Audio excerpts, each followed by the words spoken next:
All right, we're live.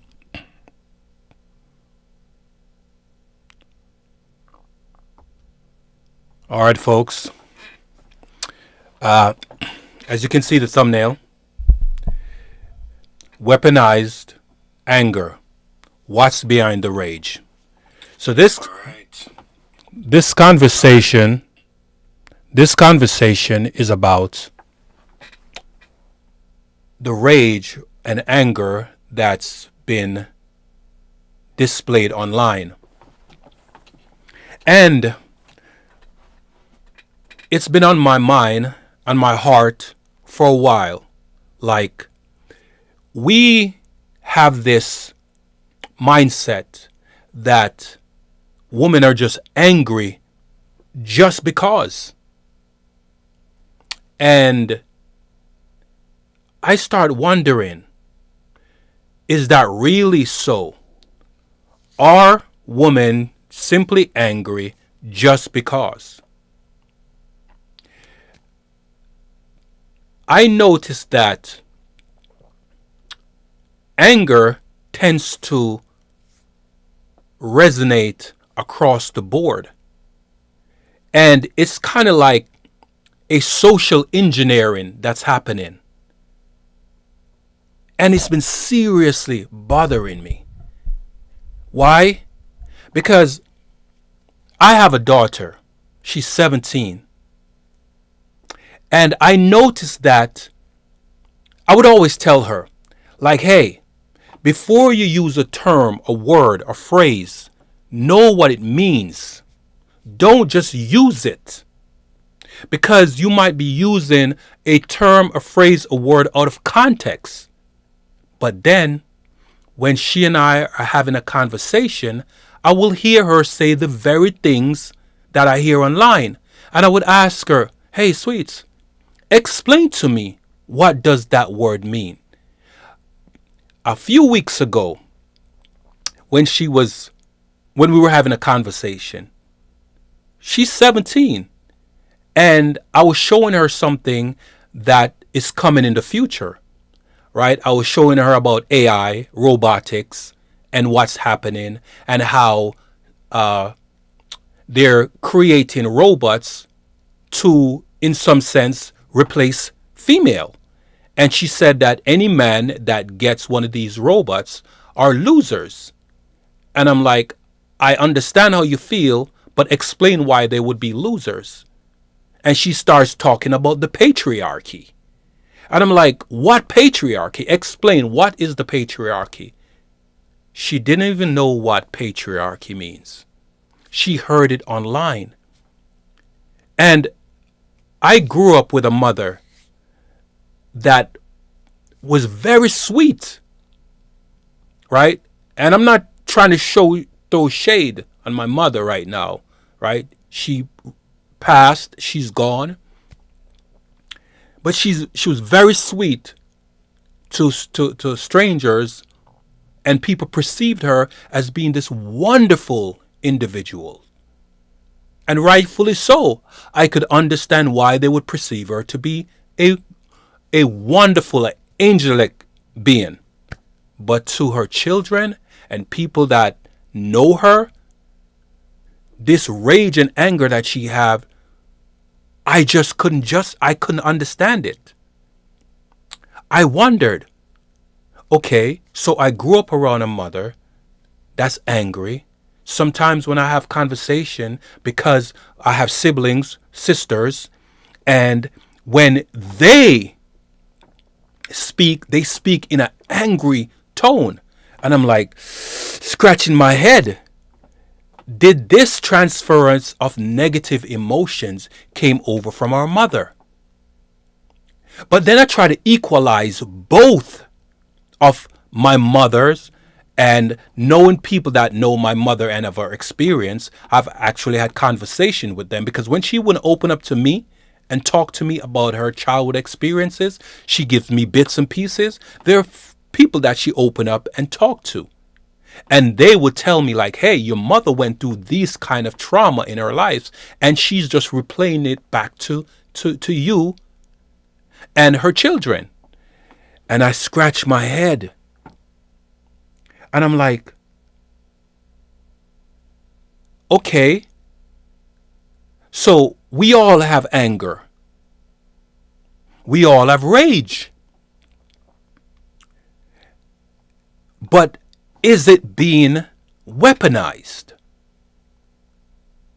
Is our anger and rage being weaponized? And for those of you that know, understand that women are the weaker sex. Some will try to deny that. Some will try to skirt the fact. But women are the weaker gender. And in terms of physicality, right? Women are more emotional, right? Men are more practical. Women are not as strong. Some are strong because they lift weights, but inherently they are not physically strong as men. So they are the weaker gender. And because they're the weaker emotional gender, they're being targeted. Women are being targeted and they are being weaponized. So my thought is, are women being weaponized? And as you can see, the title of the stream is female anger being weaponized? Right? Today's a call-in show. And I would like to get people's feedback as I go along with this stream and play a few videos. Because, by golly, it is so prevalent out there. It's like there's an agenda. This is resting on my soul, folks. It's resting on my soul. And that's why I want today to be a call-in show, right? The number is in the subject line, is in the title, right? So when I say it's time to call in, right, we can have that conversation. Okay, so when I look online, I see that women are being engineered to not only dislike one another, but also engineered to go against their fathers, go against their brothers, go against their husbands, right? Go against their significant other, right? Their spouse. There is an engineering going on. So I pulled up some information. And the information that I pulled up information from ChatGPT. I pulled up information from Gemini. And I have a few videos that I want to play. Right? And folks, we need to understand what's behind the rage. Because sometimes the rage is simply a smoke screen for what's going on internally. It's simply a smoke screen for what's going on internally. And because us as human beings, we're filled with pride. We're filled with pride, and our ego won't allow us to open up and express. For men, we're told we should not cry. We should not share our hurt. We should not share our trauma because it will be used against us. But women have an open platform, therapist, family, support to express themselves. Yet there's still rage. Right? You see the activism. Whenever there's some kind of political agenda, who did they go after to help get that political agenda moving forward? They go after the woman. If they go to certain men and say, hey, this and that, the man will scratch his head and is like, I'm not so sure about that. The woman, they go off to college and then they're engineered to be activists. And they're lots of time they're not being activists for the right reasons. They're being activists because the echo chamber. They're in an echo chamber and they're hearing the same thing all the time. So when you hear something all the time, what tends to happen is that you start becoming what you consume. There's a saying, you are what you eat. You consume a certain kind of food, you become like that kind of food. Fatty foods get you fat, right? The music you listen to permeates and you start acting out. Here is something about the brain. The brain don't know the difference between reality and fiction. It only knows what it receives. And it tries to interpret what it receives as reality. And then we as human beings start acting out these behaviors. So when you hear women saying that terms like, I'm a boss babe, or I'm a boss bitch, what does that mean? Right? They say, I have my own business. And their own business is simply putting eyelashes on other women. Right? The agenda is really covert, meaning it's hidden, and they phase certain things in. In the past, what happened, they started socialist program. The government started socialist program, and they offer women money. Take the money. And the woman decided to take the money, and the guy had to leave, the husband had to leave the house. So the woman preferred the money over the family, having her husband there. Right? And back before that, right? Before that time, that year, I believe it was 1960. Let me look it up. What year did the government offer women money as a social program? Let's see. Okay. So here's what it says, right? The US government began offering specific social programs for women during the Great Depression. The New Deal initiatives like the Work Progress Administration, WPA, in the mid 1930s, which provided maid work for women, and federal legislation established the Women's Bureau in 1920, and aid to dependent children in 1935. Right? So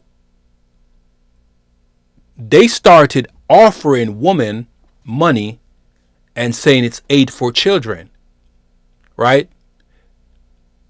Social engineering started taking place, where, of course, the word starts spreading. You take the money, the government will become the father, and the money that the government gives will replace the father in the household. So now the father is no longer in the household. The wives, fiancés, girlfriends were kicking their spouse out. Right? Like, you got to go, because daddy government started giving them money. But what was happening is that now that the father is not in the household to regulate, what started happening is that the children started becoming unruly. 1 second.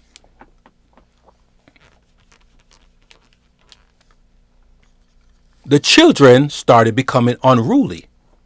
And when the children becomes unruly, there is no real structure.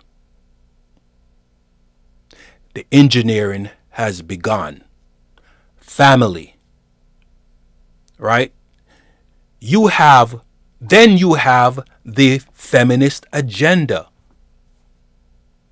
targeting families, right? The feminist agenda, when did the feminist agenda, did the feminist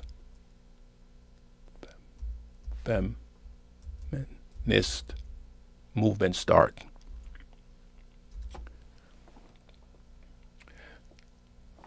Okay. And so, just in case, the feminist movement was about, let me reframe that and rephrase that. A lot of people think that the feminist movement was about woman equality. That's not really what it was about. Because when you look into it, it was more about removing that shame. So many men want to keep women in check, and women don't want to be in check, right? Women were being oppressed at one point. They couldn't work. They couldn't make decisions by themselves. And when I believe World War II happened, and all the soldiers were off doing their thing in the war, the government needed a labor force. So what happened?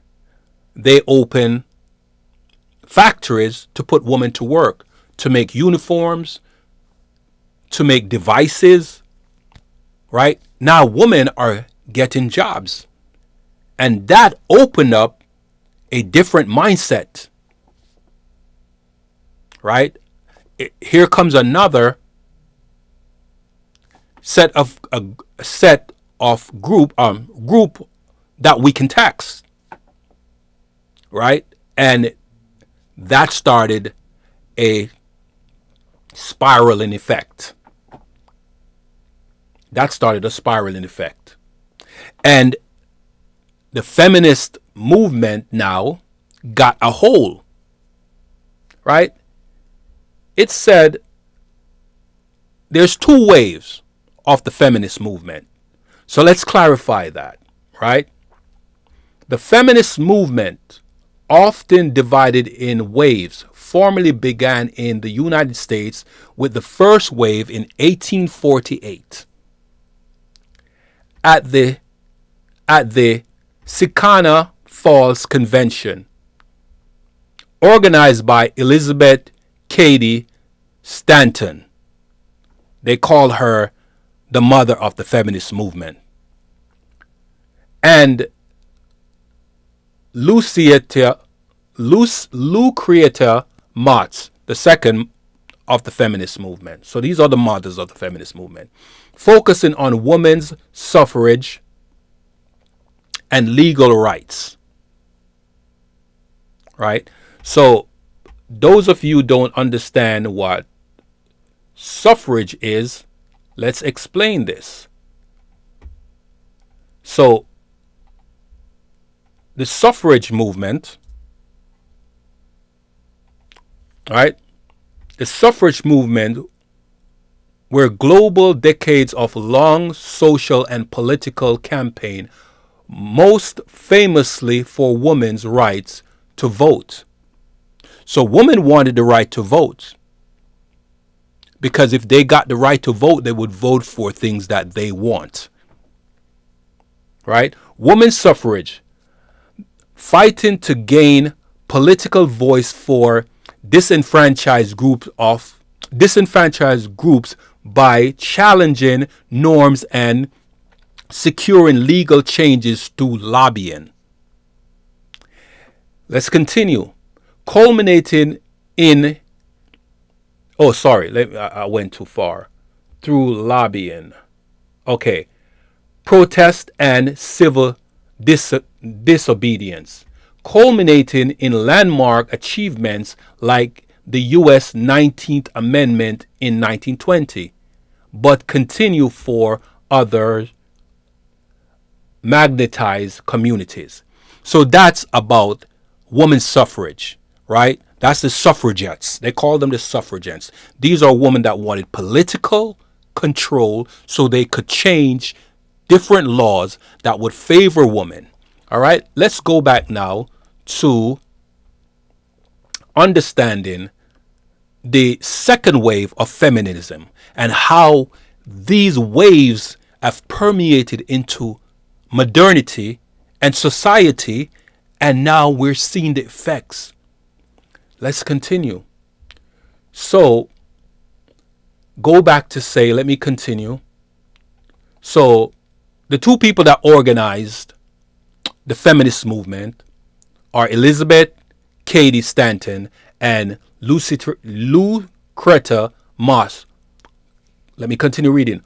Focusing on women's suffrage and, now you know what suffrage mean, and legal rights. However, early activism drew inspiration from events like the French Revolution in 1789 and abolitionist efforts. The key figures like Sojourner Truth. Look up who Sojourner Truth is. This initial push for equality led to significant gains, culminating in the 19th Amendment in 1920. So that's where the suffragettes started gaining political power, right? Through the 19th Amendment, right? So here comes now. Now, this is staying focused on weaponized anger and what's behind the rage and why we are seeing these kind of behaviors from women. This is giving some history to understand why we're where we are today. Right? So let's continue. Key milestone. Late 18th century, women's involvement in the French Revolution showed early organized political action. Next, 1848, Seneca Falls, the first women's rights convention, drafting the Declaration of Sentiments demanding equality, including the right to vote. Late 19th, early 20th century, the suffrage movement gained momentum linked to abolitionists, culminating in the 1920 U.S. suffrage victory and the 19th Amendment. In the 1960s to 1980s, the second wave of feminist movement started, folks. Right? This is where things started shifting, and the focus for the liberation of women and women having a voice to be able to say and do anything. Right? Let's continue. So, goes on to say expanded focus to broader cultural and institutional changes, equal pay, and reproductive rights. So they wanted equal pay. Equal pay simply means if I'm on the job and I'm doing labor, I should be equally paid the same as a man. It doesn't matter if the man has the brunt of the work, the hardest part of the work. They want to be able to sit around a desk doing paperwork, pushing paperwork. And I'm not downplaying paperwork and like it's not important, but they're pushing paperwork while somebody is down the hallway doing construction with a jackhammer replacing a part of the building. They want the same pay as the guy that's down the hallway doing the hard back-breaking labor. Let's continue. In the 1990s, the third wave of feminism took hold, emerged in response to issues like YouTube have certain word violations, so I'm going to change the word sexual harassment, right? SH. Anita Hill testimony, right? So let me read this again. 1990s third wave emerged in response to issues like SH, right? S harassment, Anita Hill testimony, and intersectionality, right, between man and woman, of course, right. In the mid 2010s, the fourth wave of feminism came about, characterized by digital activism and social media, which continues today. So, I needed to give you some history so you understand why I believe that women are being socially engineered to display this constant anger and outbursts of anger. Women leaving their husbands after 20 years. I recently watched a video of a woman that's been married 5 years to her husband. He makes $35 an hour. That's going around on the internet. He makes $35 an hour. He's been taking care of her for 5 years. And she went and set up a profile on a social dating platform. Right? And she is going out there having intimacy with other men that has not invested any time with her, have not taken care of him. And what she told him is that $35 an hour is not enough for me. You're not up to my level. You'll never be up to my level. You don't make enough money. When we got married, you promised me that you'll provide everything that I want. While living in the house that he's paying all the bills for, she doesn't work. But yet, when he's at work, she go out there and she's being intimate with men that have not invested anything. So she's giving her body freely to other men and telling her husband his $35 an hour is not enough. He's low class. He's not at her level. Right?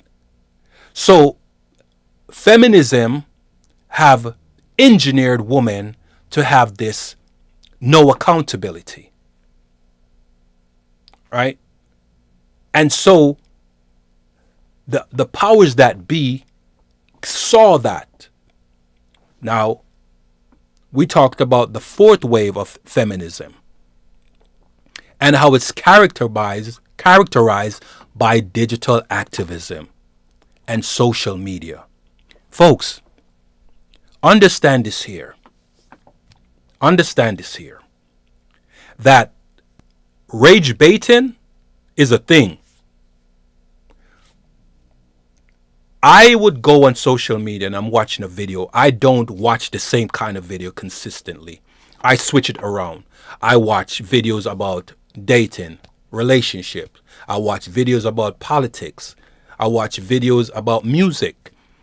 I watch videos about technology. So the algorithm can't really pinpoint who I am because I shift around too often. But if I was watching the same thing consistently, what would happen? The algorithm would start feeding me the same content over and over and over. And it does this fluidly. right? I believe one time Facebook had actually had to go sit in front of Congress and explain why this is happening. Why is the content being pushed out there? Right? People have infinite scrolling on TikTok. Infinite scrolling after TikTok created that. Then what happened? YouTube created YouTube Shorts. Facebook created Reels. And we have infinite scrolling. Why? Because they want to keep people on the platform for as long as possible. Because the longer they keep people on the platform, the more advertisement dollar they generate. And the primary gender that they target are women. Engineering. So now, when we see the anger that women are displaying, it's not really their fault. It's not really their fault. They're being engineered. They're being engineered to behave that way. Women are being engineered to behave in an angry way. And listen, it has nothing to do with culture. It has nothing to do with your background, your so-called race. It has nothing to do. Because when I look online to see if this engineering is specifically to one group, it's not. Because what I just told you about with the wife that's cheated on her husband, that's been married for 5 years, they're Caucasians.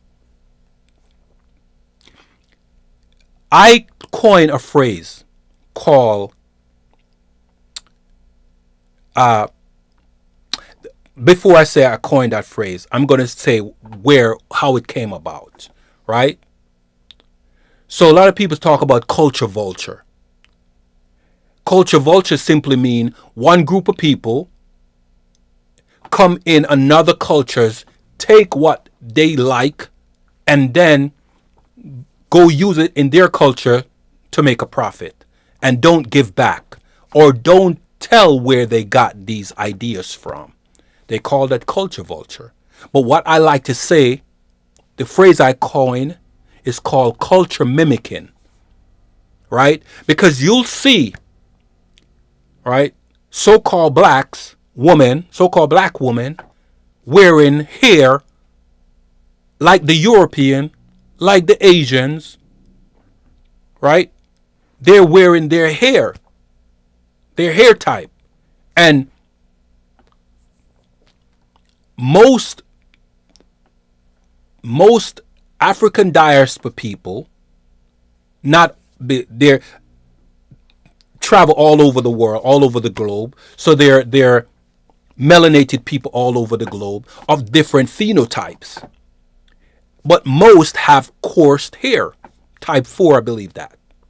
However, we notice that so-called black women they're cosplaying as European. I call them Negropeans. Right? Now, Europeans don't typically have a butt. So, but what's happening is that everybody now can get BBLs.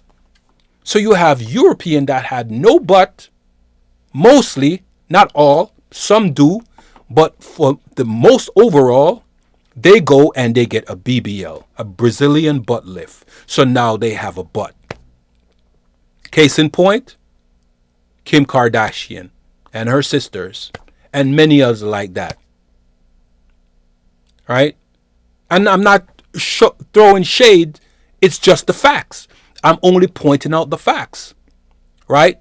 So now the so-called black woman is wearing European type hair while saying that the other group is the Caucasian group or any other group is culture vulturing. And I like to say culture mimicking.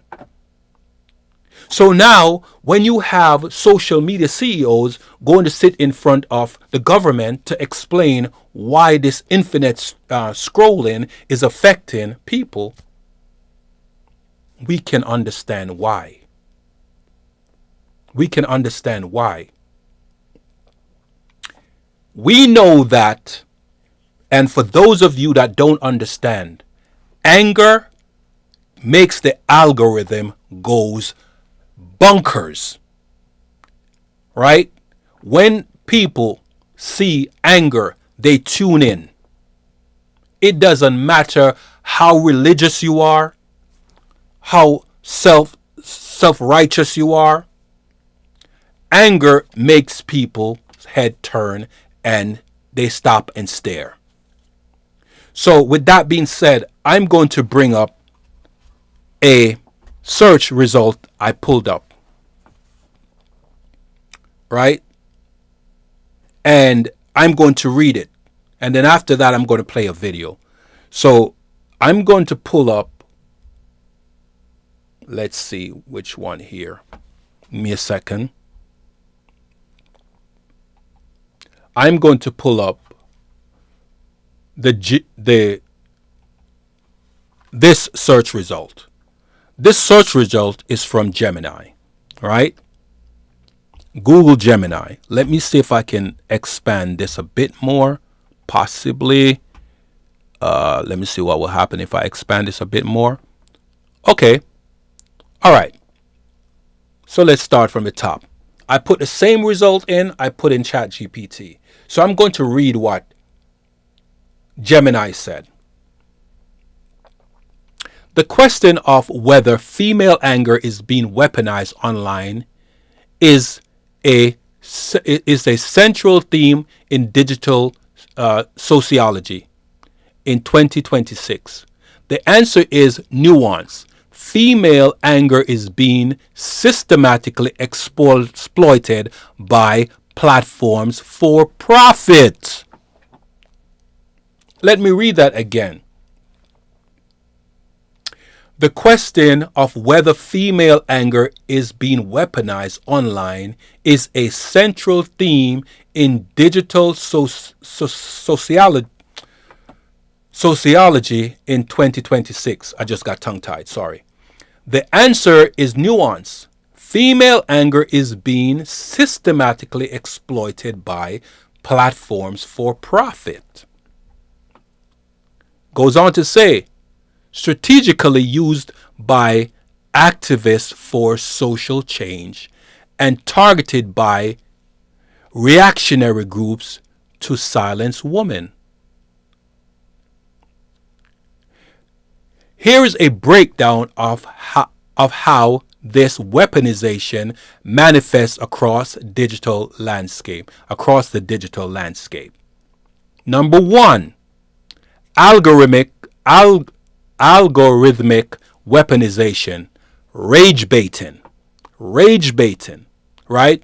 You see rage, you stop and you stare.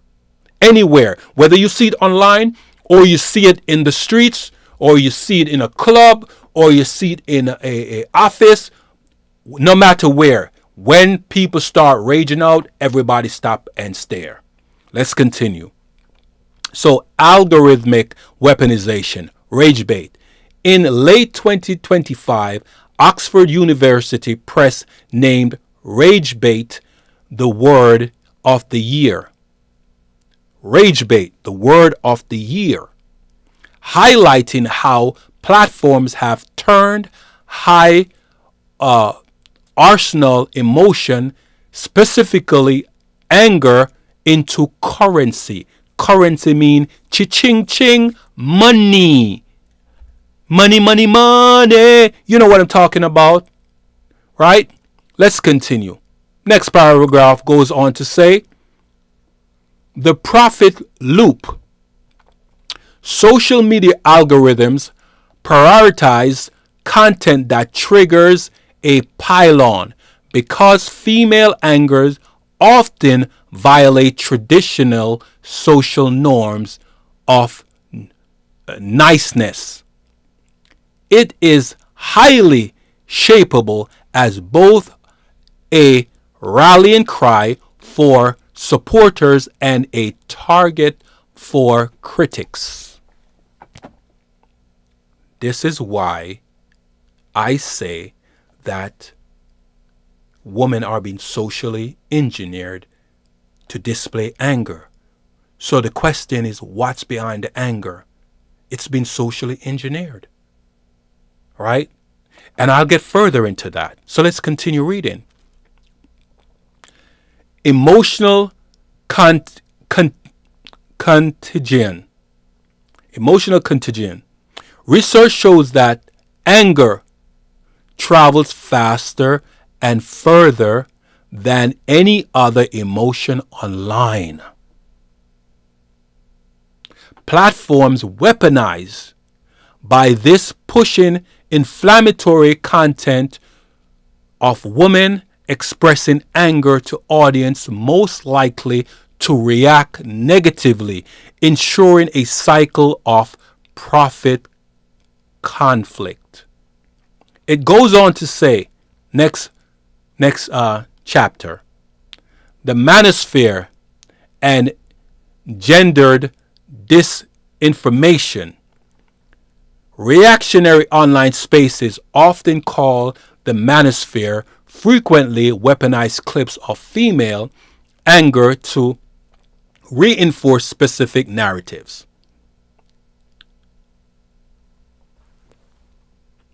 One second. Pathologizing anger. The psyche, right? The psyche. Short, out of context clips, often called Karens, videos, or feminist fails. I tell you, we've released shorts about Karens, and those shorts took off.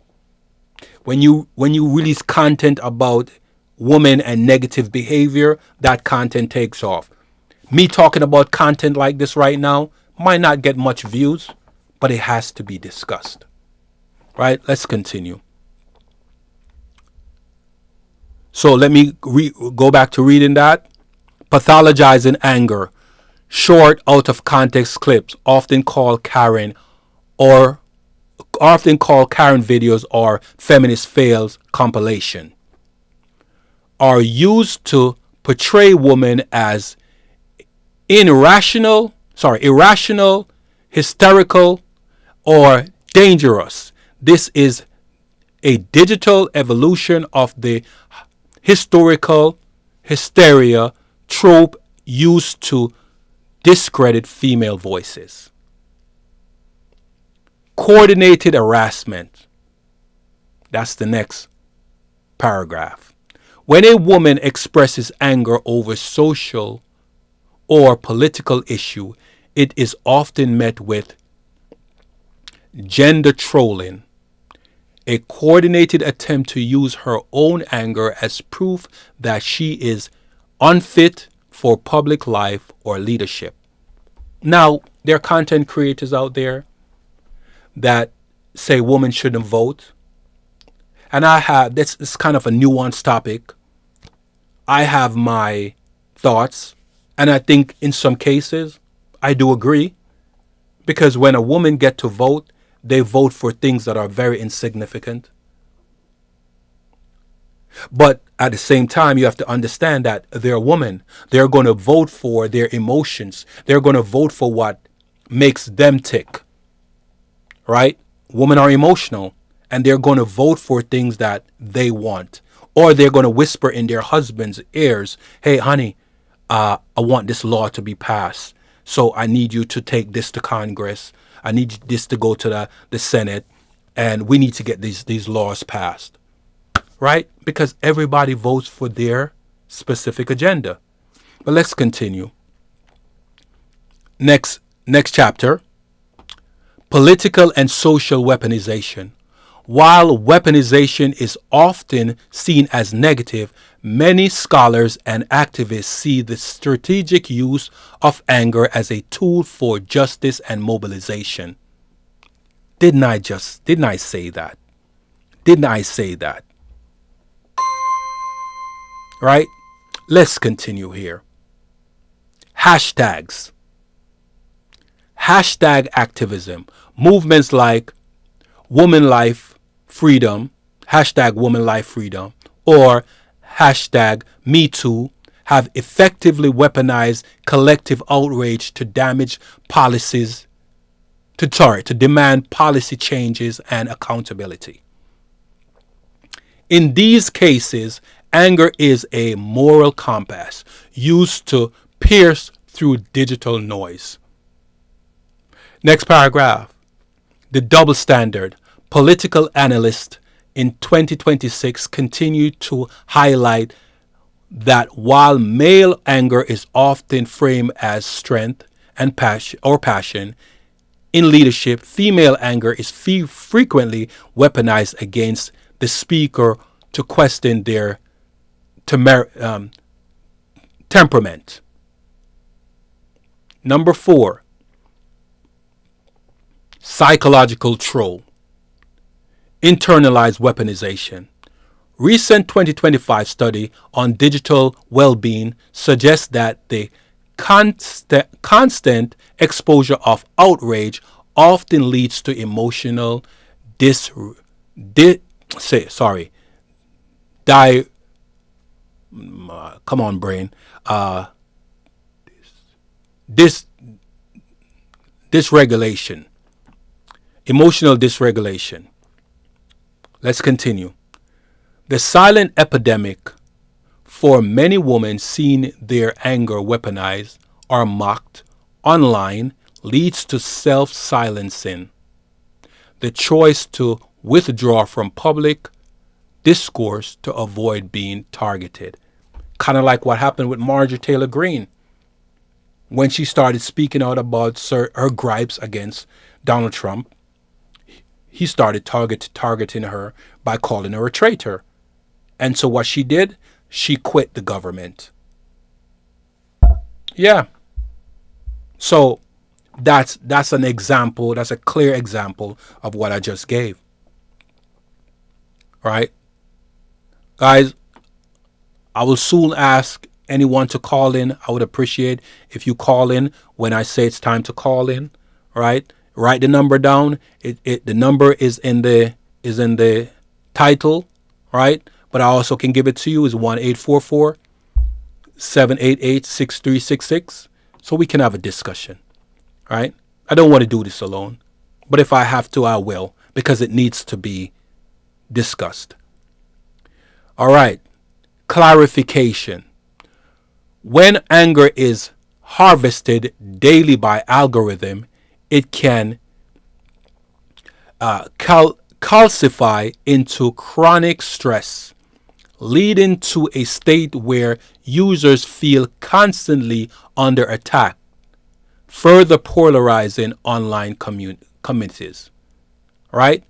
So that's what Gemini has to say from typing in the title. Now, let me go back. Is female anger being weaponized online? So that's what Gemini has to say. And I put the same in ChatGPT. But before that, I'll play a video. Right? I'll play a video of what some psychologists have to say. All right, let me pull that video up.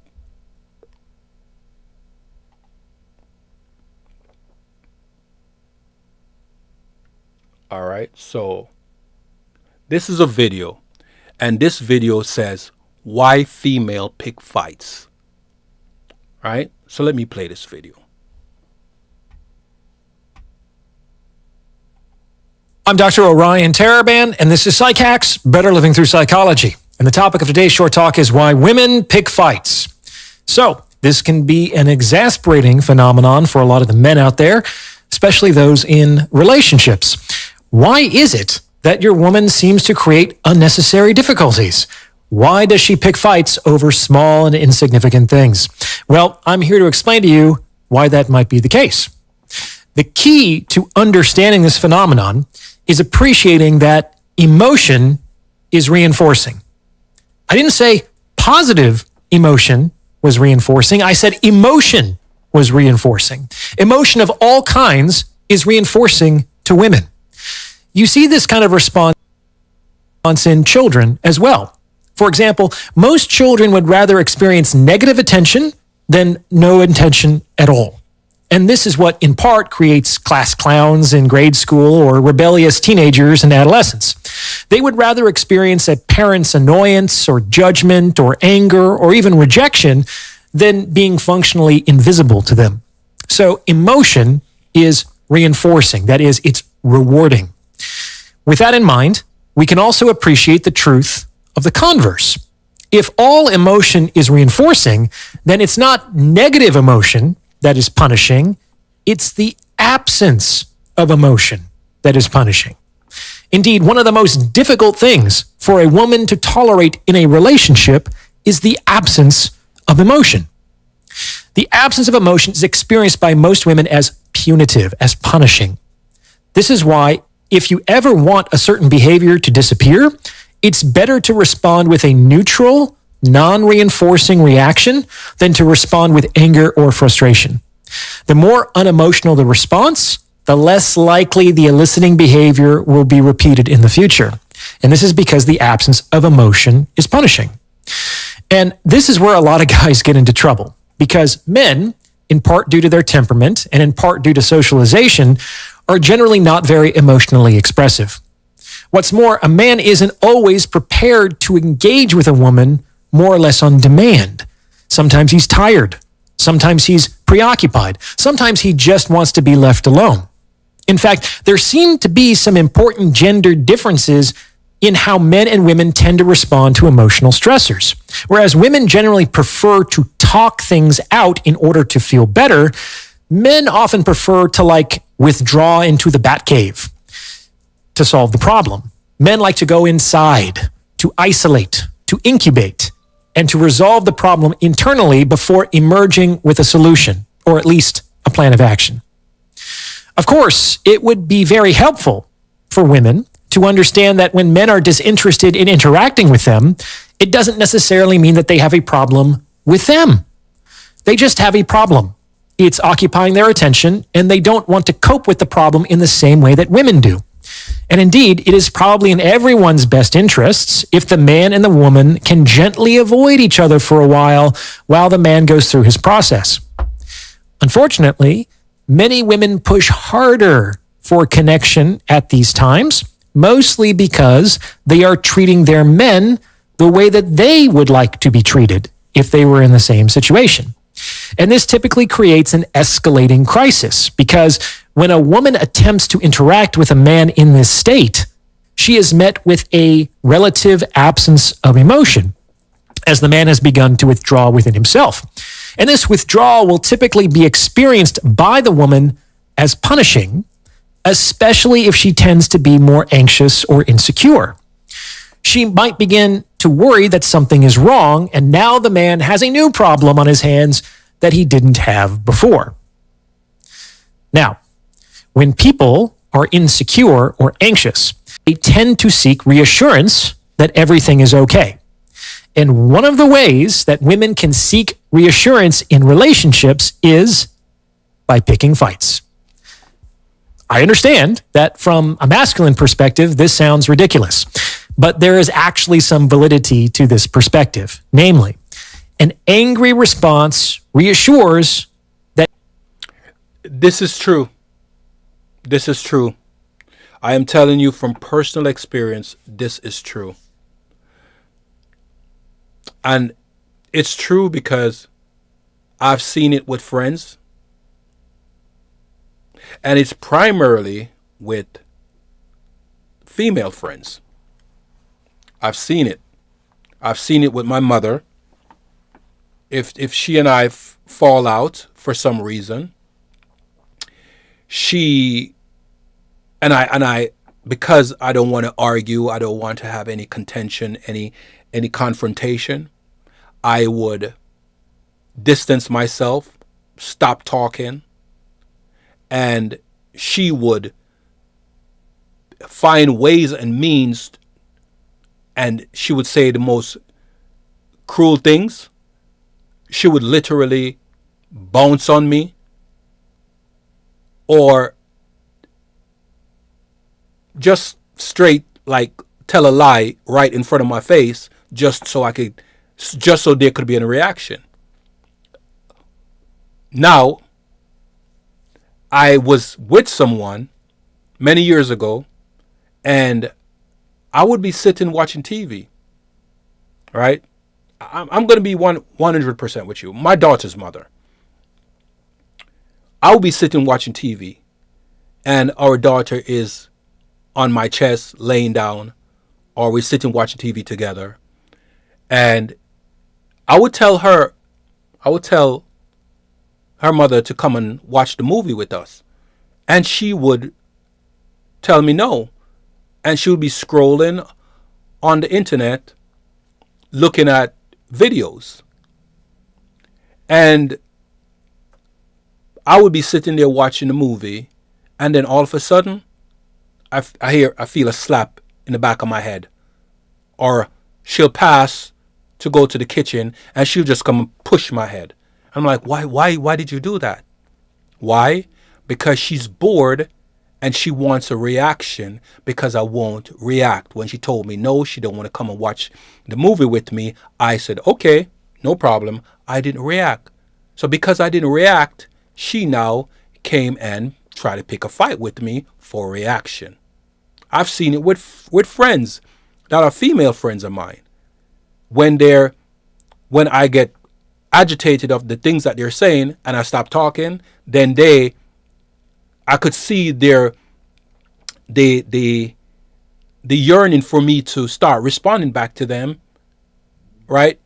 And they would change the dynamics just to get me to respond back to them. So I've seen that, right? So this part, what he's saying is very true. Let's continue. You still care. Allow me to explain. Back in the day, I got into a lot of trouble when I was a kid. Sometimes when I came home after getting up to no good, my dad would yell and scream and send me to my room and take away my privileges and so on. And it's like, that sucked. And my dad wasn't my favorite person in those moments. However, once or twice, I came home and told him what I got up to and braced myself from the worst, and nothing happened. He just kind of sat there, quiet and exhausted. And I asked him, well, aren't you going to punish me? And he just said, no, and turned away. And let me tell you, that's when I got really nervous. Like, I got scared that I had crossed the line once and for all and I was going to be put up for adoption. Do you understand? My father's anger wasn't nearly as distressing as his lack of anger. Because when people can no longer be bothered to get angry, you can be fairly certain that the relationship is on its last legs. So if you're concerned that someone might be pulling away or someone might be looking for the door, one way to potentially seek reassurance of their continued commitment is to provoke their anger. Because in a way, you demonstrate that the other is still invested enough to respond emotionally.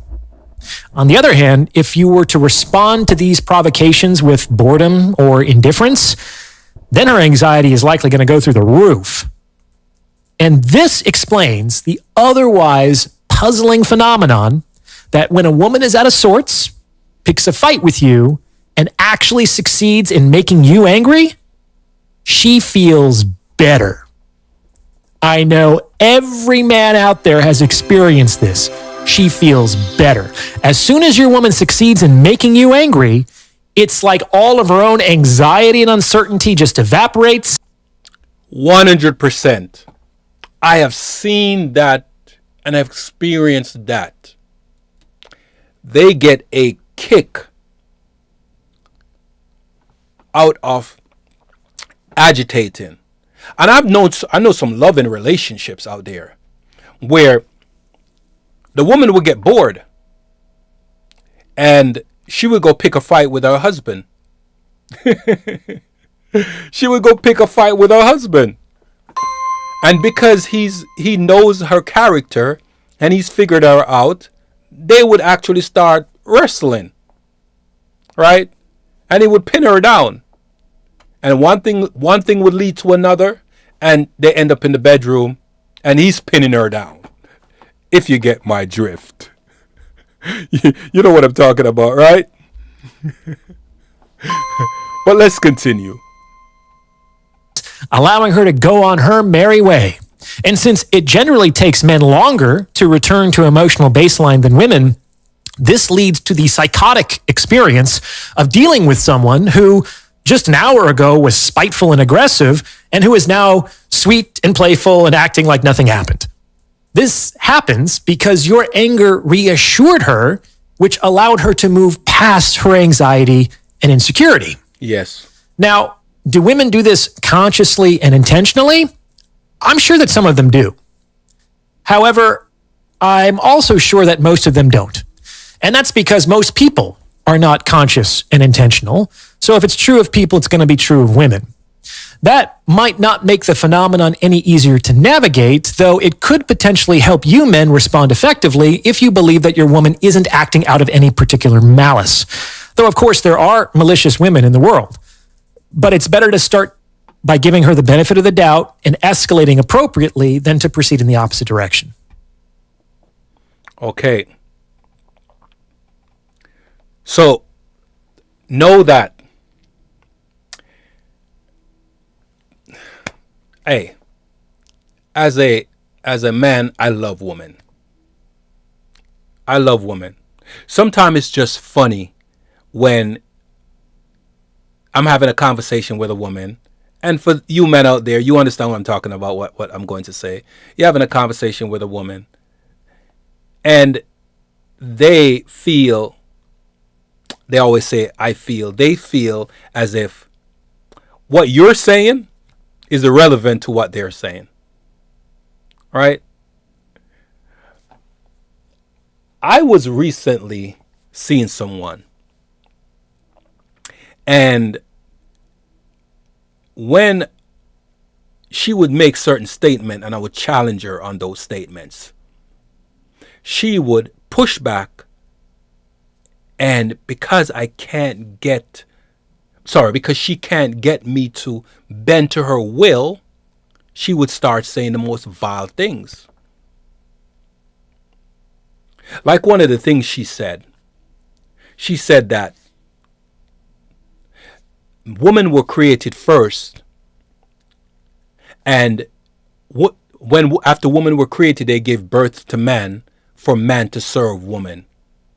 And that kind of like threw me for a loop. I asked her again, like, please clarify what you just said. Right? Did you just say that women were created first and then gave birth to man for man to serve them and give them exactly what they want? She said yes. So I said to her, even if they're not in a relationship, she said that shouldn't matter if they're not in a relationship. A woman was created first, meaning when it's created first mean as creation, and they were created and gave birth to men to serve them and give them what they want. And it doesn't matter if they're in a relationship or not. And when I gave her pushback on that, she said to me, I can't believe you think that way. Now, I was preparing a meal for both of us because I cook. And she decided that because I didn't agree with her, that she was going to pack her stuff and leave. So she did. Right? And what happened is that I noticed that same behavior when I watched certain videos online. The woman would say certain things, and if the man give her any pushback, even if she is wrong, do not tell her she's wrong, because that's going to cause a problem. So it's happening in the real world and it's happening online. However, when something is happening in a remote area, and then it doesn't have a avenue to move beyond that remote area, that information is not spread. However, because the mechanism of the internet is there, one woman with some very obscure idea will go online and say the most bizarre things and tell other women to follow. And if those women have received what she said,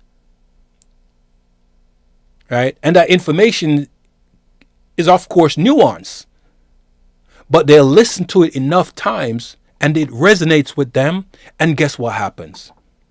They start using the same tactics, spilling the same rhetoric, and acting the same way. Why? Because one angry woman went online and said, don't date this kind of man because all men are this way. Like as if she's been with all men and she know all men. Like her father is not a man, her brother is not a man, her uncle is not a man, her cousin male is not a man.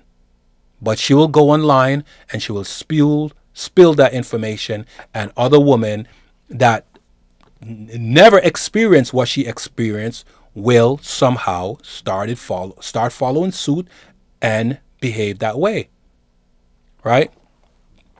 So I'm going to now play a video of another psychologist talking about how manipulation is done. Right? So this is taken from the TikTok streets. Right? So I'm going to go to TikTok and play this video. Right? Let's play this video.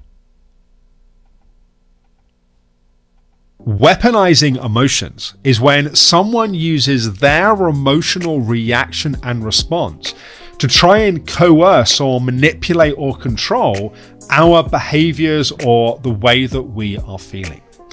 Now, ultimately, of course, we should be acting towards others in a kind and respectful way, but we can't be made responsible for how somebody else is feeling. Learning for us and for the people around us to take responsibility for their feelings and emotions is really important, because the only person that we can change is ourselves, and the same is true of others. So be cautious of someone effectively weaponizing, using their emotional triggers as a way of trying to manipulate and control your habits, feelings, and behaviors. For more videos like this, all right, so that's a psychologist, Dr. Alex Howard, right? He's a therapist. So this phenomenon of women being weaponized and don't even know that they're being weaponized, it's been studied by therapists and psychologists, right? Scientists. They're studying this behavior. They are seeing how the internet has programmed women to become, some of them have these degenerate behaviors. And like I say, I can't totally blame them, because I'm a witness to what it's been doing to my daughter, and she's 17, because she's using terms that she doesn't even know what it means. She just hears it and it sounds good and she uses it. Let's scroll down on the TikTok streets to another video. Y'all know what I think about a lot. Now y'all jump in the comments and let me know. But I often think about when Black women have all this anger and hate in their heart towards Black men, or even toward other women, right? Because, a lot of Black women are jealous of their so-called friends. We talk about this little fake ass sisterhood, but that ain't nothing but a bunch. And mind you, she says Black woman, but let me say this, as I said before earlier on, that it's not just a so-called Black woman. It's a so-called white woman or Asian woman. It's affecting everybody. Why? Because the internet is a highway of information, accurate information, misinformation, disinformation, propaganda. It's there and it's being spread on all these platforms, socially engineering the woman's feelings into a weapon, and it's affecting, excuse me, it's affecting a lot of people, right? Some of the most religious people are affected by this social engineering. This is why you will go to church and you can't differentiate between people in church and people on the streets. They dress the same way, speak the same way, and even the dances that you see in club, the bumping and grinding dances that you see in club, they're trying to do the same thing, or are doing the exact same thing in church, right? Super tight dresses. The debauchery is crazy because of social engineering, right? Weaponized algorithms. Let's continue. Mean girls trying to act like they for women empowerment. It's all fake as hell, right? And what I often think about is the fact that this anger and hate and vitriol is often pent up and built up and given to an easy target like black men or, random women or whatever. Because the person that they're truly mad at is the person that you can never check, the one that you can never punish, the one that you can never chastise, which is our mom. Here it goes. I talked about this, right? She's going to talk about mothers, right? Listen this. Before the internet, our mothers, our parents, and our mothers usually are our primary caregivers. Our mothers engineered us into a certain behavior.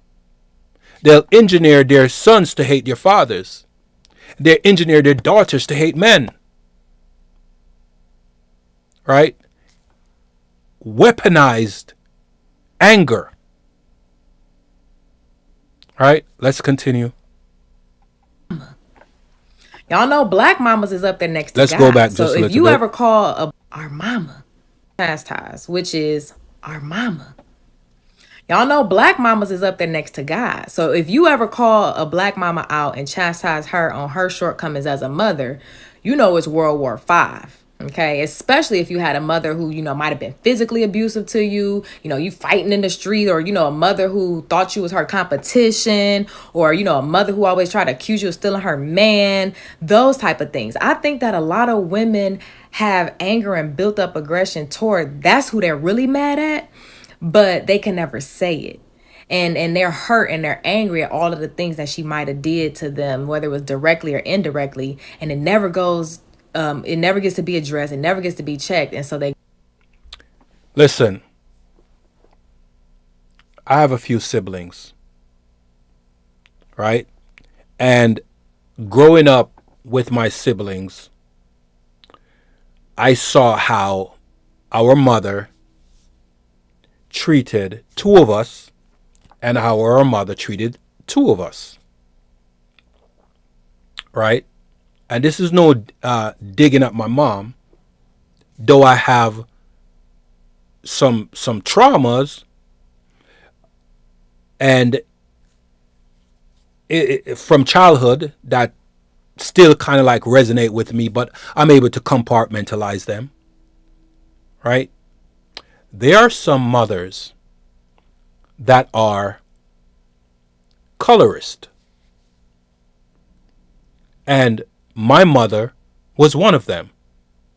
I say was because she's no longer with us on this planet in the human form, right? She's a colorist. So the two children that were lighter skin got treated like prince and princess. The two that were darker, me being one of them, got treated like, how should I say, peasants, less than, right?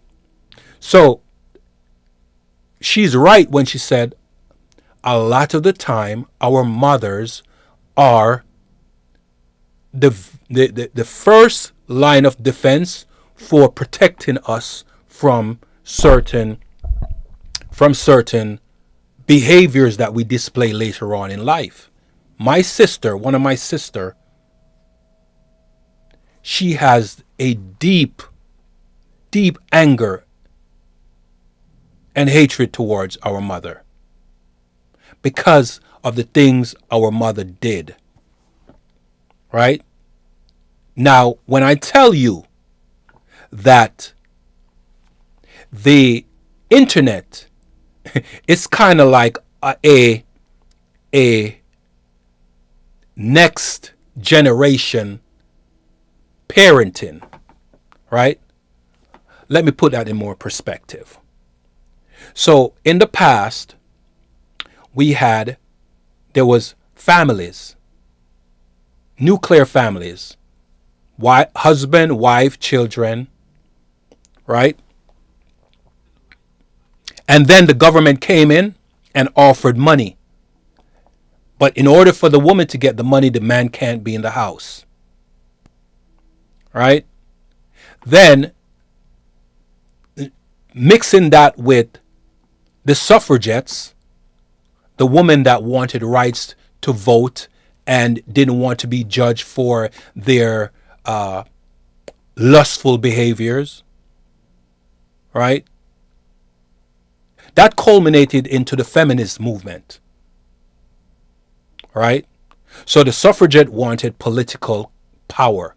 The suffragette wanted political power. The feminists wanted to do away with accountability. And some mothers, unfortunately, fell right in line with those agendas. So the weaponization of women have been happening a long time. However, it was more controlled. It was more centralized. Now, because of the internet, it's ubiquitous. It has proliferated throughout society in such a way where I don't know if is there going to be a way to be able to reel back some of these behaviors so we can have a better society. Right?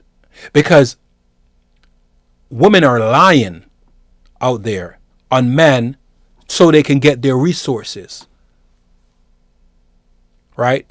Women are claiming men SA them so they can get their resources. And even if the guy didn't do it, he loses his contracts, he loses his job, he loses his reputation. Why? Because feminism wanted no accountability. That's a weaponization of women's anger. Let's continue. Grow up into these, from little girls who was hurt to these grown ass women who are hurt, and then in turn they spew that hate and hurt toward other people. You know how they say the saying, hurt people? Yes. A lot of these women is hurt by their mamas. But don't tell nobody I told y'all that. Y'all know what I think about a lot. Now, all right, let's pause it. I want to go to the next video. Right? So understand here. The weaponization of anger, weaponized anger, what's behind the anger? And women out there, I do understand because I have my own concerns. So I do understand that there's some women out there that are just downright rageful, while others are not really that rageful. They're being socially engineered. Their tiny bit of anger about a small, very insignificant subject will be blown out of the stratosphere. Why? Because a group of people realize that these certain amount of women with this small gripe about something, they will figure out how to engineer them into making them angry enough to go online and start spewing a whole bag of hateful language to get people, other women, riled up. Woman, I don't blame a lot of you. I do have my concerns, and I'm annoyed and sometimes angry because you can fix that. But you fall prey to the sister code. You will refuse to hold another woman accountable, even if she's right beside you, speaking some stuff that you don't agree with. You will not hold her accountable. You will try to make excuses for her rather than saying you're wrong. And then there are a small subset of group of women that will indeed call out a woman for her nonsense and say you are wrong, you can't say that. There is a saying that many women say, right? They say to their boyfriends and they say to their husbands, their fiancé, they say, what's mine is mine and what's his is mine. That's not a woman that loves that man. When she's going to say what's his is hers and what's hers is hers, that's not a woman that loves that man. That's a woman that's in it for whatever she can extract from that man. And even if the woman was not of that phenotype, once she is engineered, she become a part of that stereotype. Once she's engineered, she become a part of that stereotype. And then we have another woman that's a part of that agenda that helped to perpetuate the constant rhetoric of getting women to be angry for very insignificant things. The government weaponized women's anger. Feminism weaponized women's anger. Hurt women that had a bad relationship weaponize other women's anger. Right? Let's go to another video. All right. So let's pull up. Oh, I think there was one more video on TikTok that I wanted to play. So when a woman says, no. Unpopular opinion.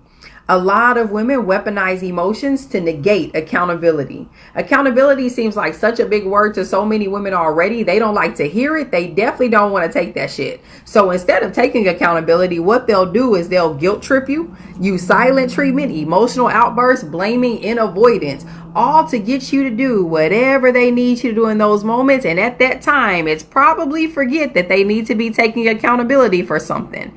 And so inside of these 100%. I just told you a story of how my recent ex tried to manipulate me. You know what? Let me give you a more updated situation that happened with her. Now, my recent ex and we don't really talk. A month and a half will go by and I don't hear from her. She wants to get something done, and she knows I'm handy with tools, and I have ingenuity, and I'm able to fix things or figure things out without reading any instructions. So then she'll call me for some kind of help. But a few days ago, something happened. She says that where she's living, there's some weird smell of chemicals. And she had called me earlier on in the day and she's like, hey, Soshar, what's for dinner? And that kind of like made my tentacles go up. Because I'm like wondering, what's the agenda? However, I called a friend and I got some advice. And I decided at the end to prepare a meal. So I went and prepared the meal, right? And she came over and I prepared the meal. And when the meal was done, she went home. And she wanted me now then to come up to her apartment to smell this so-called odor that she's smelling that is coming from her neighbor above. Now that kind of seemed a bit strange to me, because how is it that the odor that's coming from the above is coming down in the AC in her apartment? That was kind of like strange to me. However, I didn't contest that. I let it ride. So when I got home, I'm sitting down and she calls and says, hey, come upstairs. I'm like, I'm almost home, right? So I didn't go upstairs. I told her that I'm home. I'm at home already. So she said, oh, I can't sleep here tonight. Right? I'm like, okay, what do you mean? She said, I can't sleep here tonight. So that prompted me to ask her, so where are you going to sleep? Her response was, by you. She didn't ask me if she could sleep at my place. She didn't ask. So I'm like, I don't know about that. She's like, what do you mean? I said, I don't know about that. She said, you're going to not let me, you're going to let me sleep here? I'm like, we're going to have a conversation because of some prior issues that we had before. And when I tried to address it with her, she got irate, disrespectful, using a bunch of epithets and brushed me off, don't want to have the conversation. So I told her we need to have a conversation. Her response to me was, I don't have time for that. While at the same time telling me that I need to make it so that she can come sleep in my bed. And I'm like, no. So she says, I'm a spiritual person. And anywhere I go, people are trying to unalive me. I'm like, you're starting that nonsense again? You're starting that nonsense again? You believe everybody's trying to hurt you? Yes, she responded, I'm a spiritual person, and you're always trying to get me. I'm like, that doesn't make any sense. Right? Here is where it threw me for a loop. Because I would not allow her to come sleep in my bed, she proceeded to tell me that I am just like the other people that's trying to unalive her. I'm a part of that group. I'm like, what group? Please clarify, I say. She said, you're a part of the group of people that's trying to unalive me. Now, mind you, I just cooked meal for her, because before I cooked the meal, I had no plan of preparing dinner that day, because I had been eating fruits the whole day and I wasn't really hungry. Right? So I had no plans. But my spirit told me that she needed help, to help her out. She said she hadn't eaten all day from the morning. So from the AM. I don't like using that word morning, but from the AM. And so I decided to prepare a meal so she could have dinner. and I made it so she had enough to have meal for the next day. But when she told me that I'm a part of a group of people that's trying to unalive her, I was blown away because I couldn't understand what she was trying to do. Because I would not bend to her will, was manipulate me into allowing her to have her way. And I'm not going to go into what she said to me in previous conversation, but one of the things that she said to me, I will mention. I have a tendency when I get up out of the bed, spread the bed first before I do anything. Right? In the AM, spread the bed first. And she was staying with me for a couple of weeks while she was trying to get certain things together. Right? 1 a.m., after a few times, I said to her, hey, I'm not going to call her name. Whoever gets up out of the bed last spreads the bed.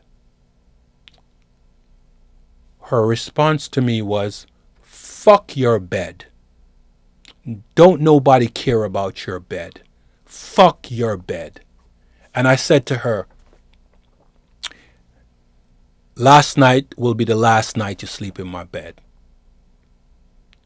Then, when I was out and I got back home like around 10:30, and when I went in the room, when I went into my room, she was in my bed. And I said, how did you get in the house? She said, someone let her in.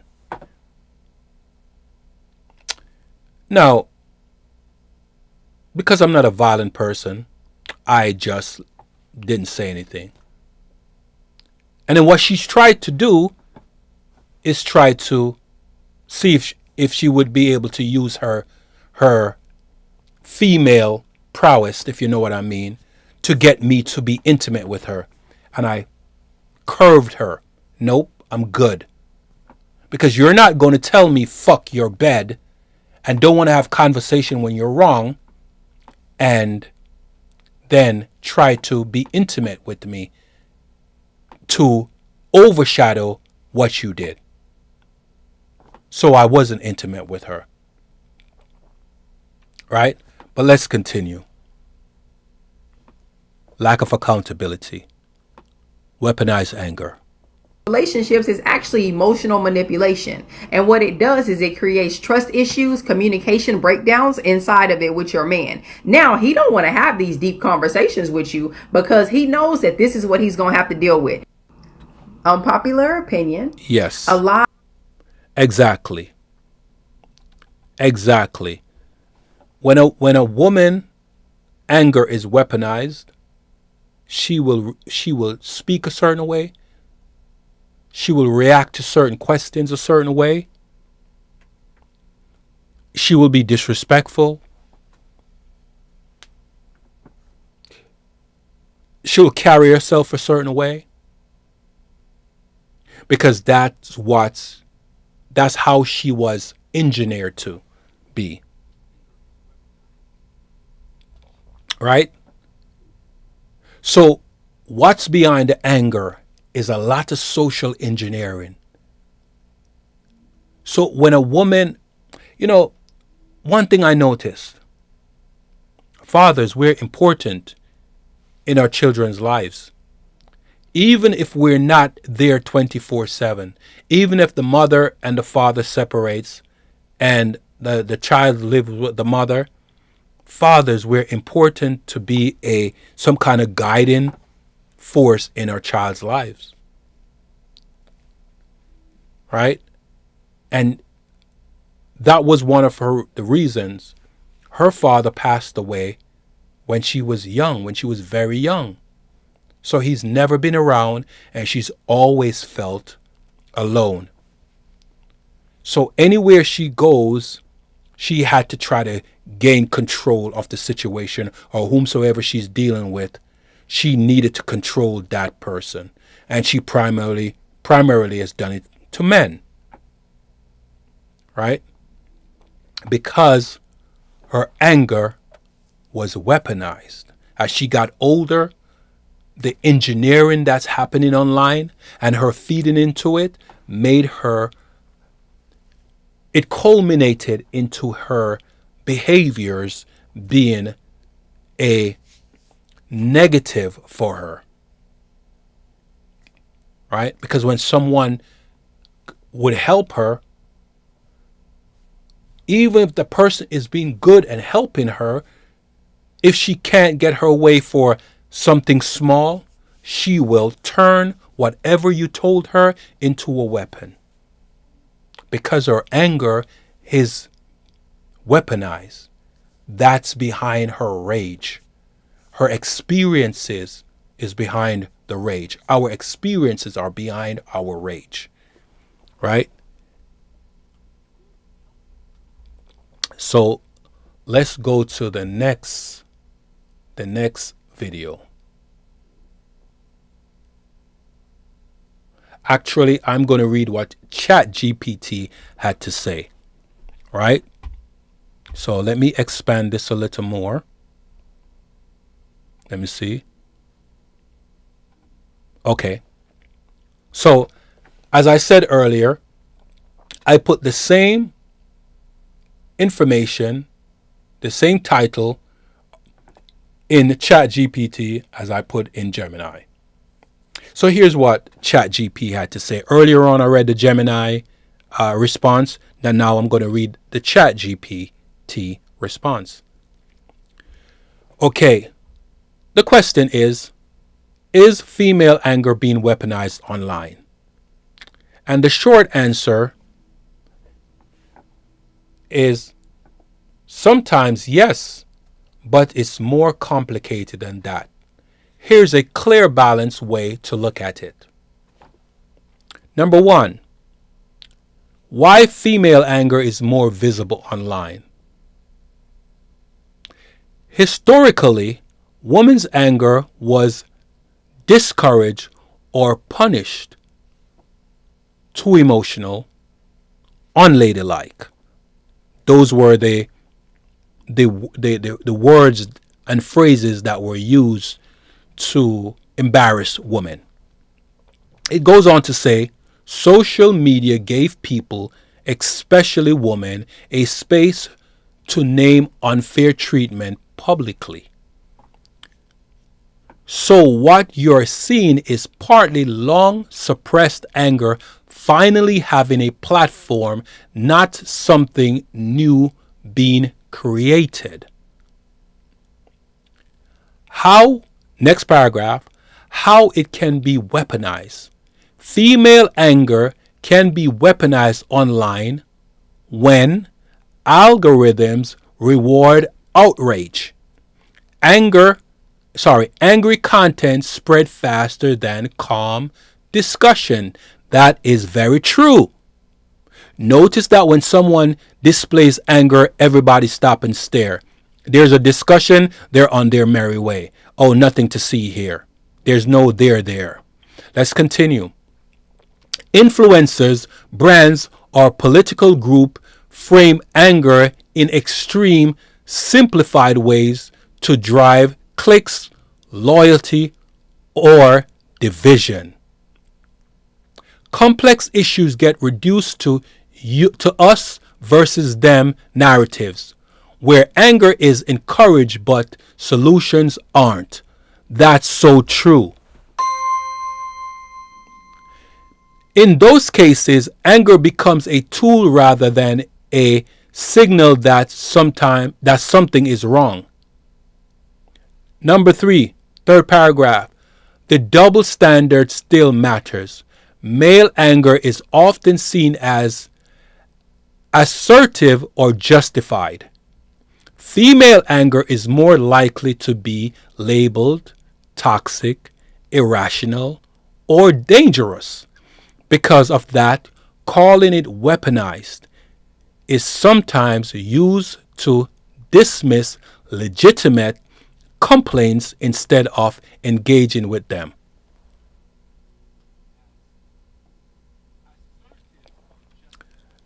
Fourth paragraph. When anger is actually useful, Anger isn't automatically bad. It can highlight injustice. Yes, that is true. Motivate change. Yes, that is true.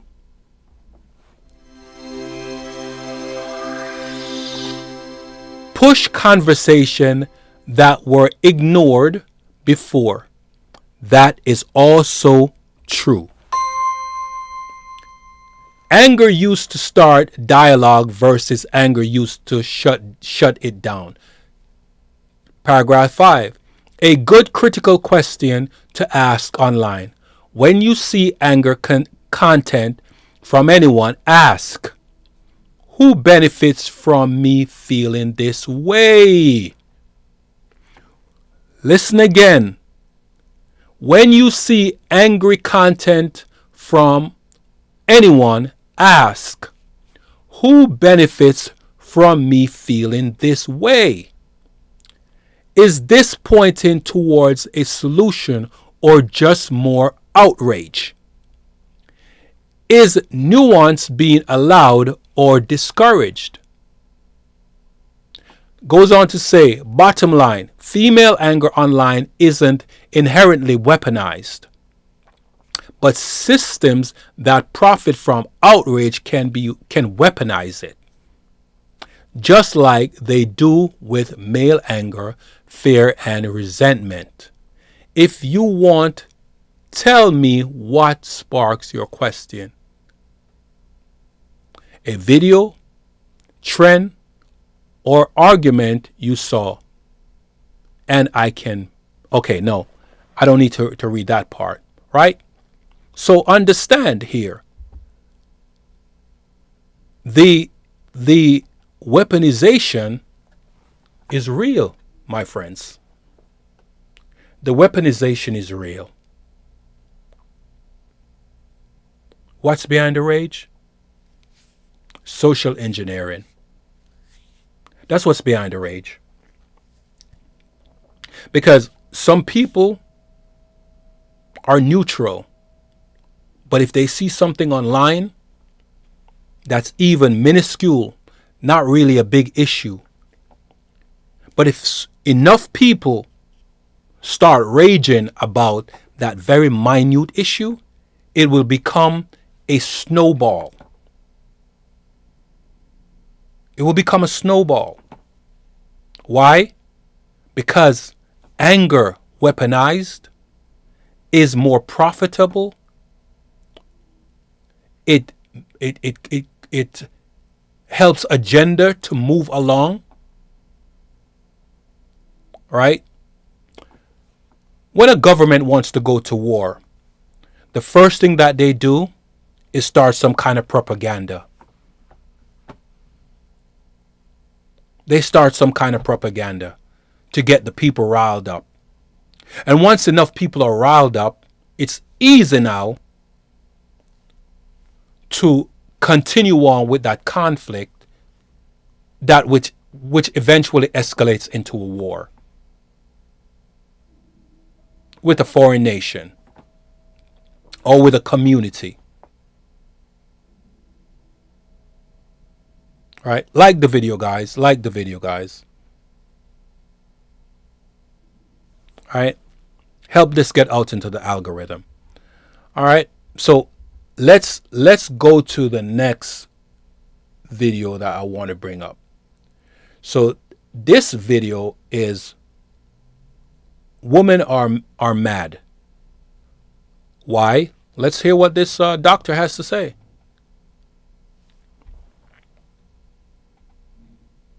All right. Jennifer, could you tell us about the platform and why you set it up? Let me go back a little bit. Hello, everybody.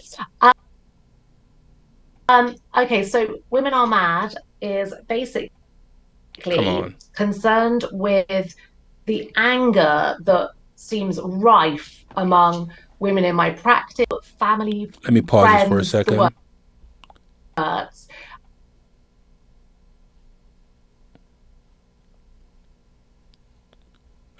And I've sort of noticed. Give me a second. Escape.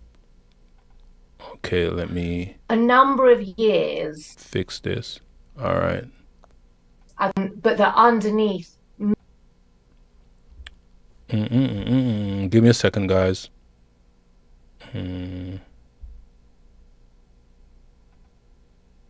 Jennifer, could you tell us about the platform and why All you right. set it up?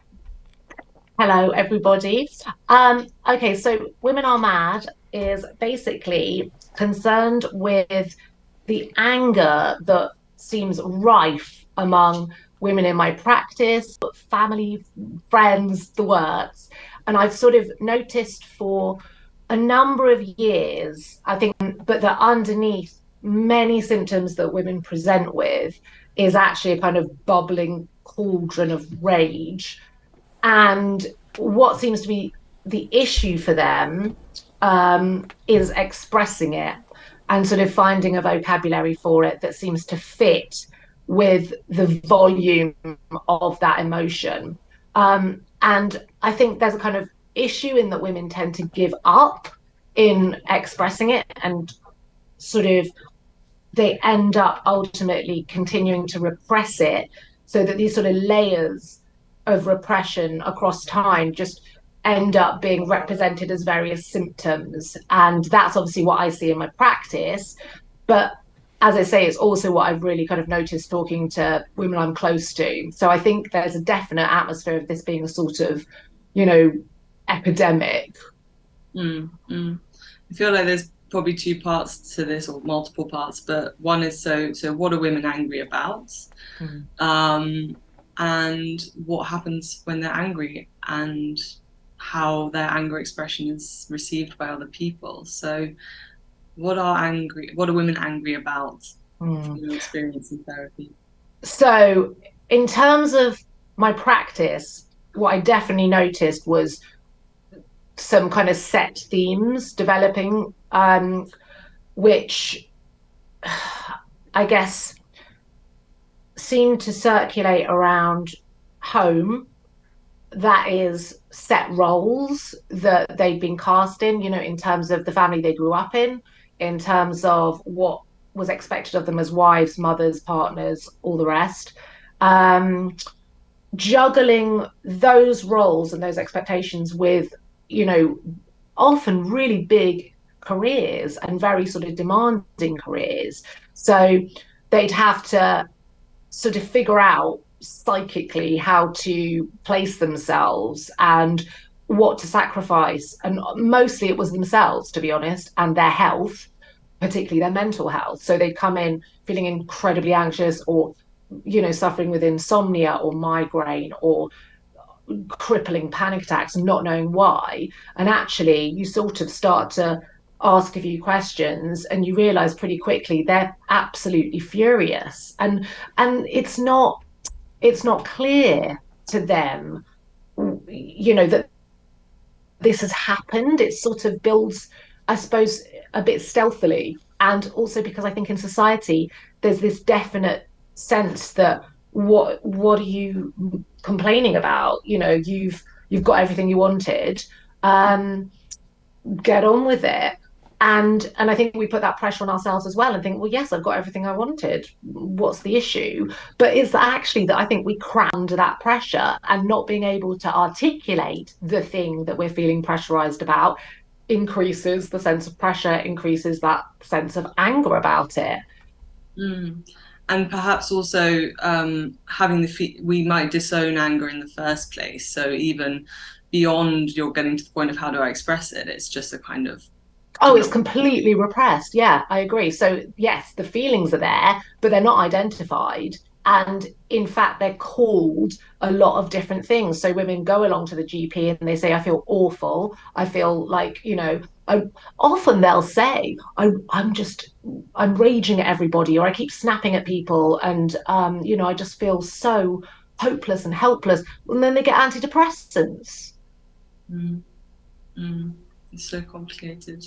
A lot of women are on antidepressants because they can't cope with the anger that they feel inside. Right? I will tell you that there have been research to figure out how many women are on antidepressants. Let me pull that up. How many women are on antidepressants in the US? Okay. All right. So here's what it's saying. Right? About 15% of adult women in the US take antidepressants. 15% of women in the US. Right? With rates increasing significantly with age, reaching nearly 25% for women 60 and older. 25% of women in the US. Right? So let's look up how many women are in the United States.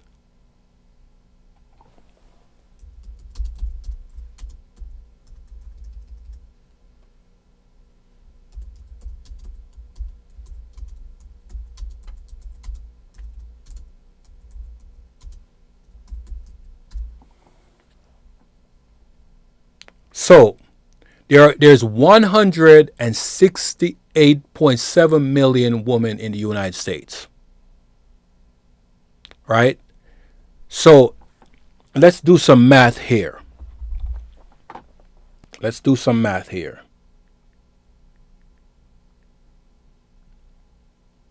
grab the calculator. So 168.7 million.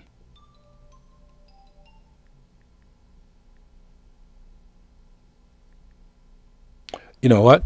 I don't have to use a calculator there. I'll just use a calculator online.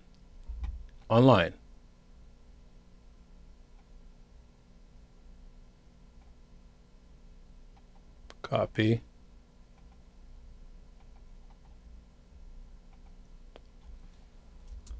Times 25%.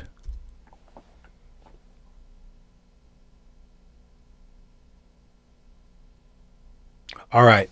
So there are well, this is as of 2022, mid 2022. There's 168.7 million women in the United States. And out of that, 25% is 42,175,000. Right? So goes back to my point.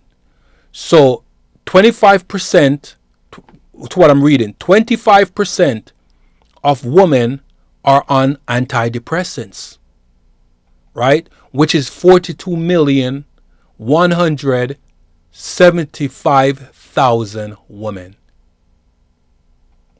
right? So let me continue reading. Making them more than twice as likely as men to use them. A trend that has risen over the past decade, especially for young women and teenage girl. You got that, guys. To 25% of women. So right now it's 15%, but it's increasing steadily. Overuse, roughly 15% of adult women in the United States use antidepressant compared to about 7.4 of men, according to a research done in 2023 by CDC data. Age-related use is higher in older women, with about 24% of women aged 60 plus using them. 2015 to 2028 data for women aged 40 to 59, it's around 23%. For age 18 to 39, about 10%. Increase since 2020. Antidepressant use surge after March 2020, with significant increases among teen girls 129.6%, and young women 56.5% by late 2022, notes the American Psychological Association. Demographic: non-Hispanic white women have higher rates of antidepressant use than any other racial ethnic group. Let me read that again. Demographics: non-Hispanic white women have higher rates of antidepressant use than any other racial or ethnic group. Guys, isn't that crazy?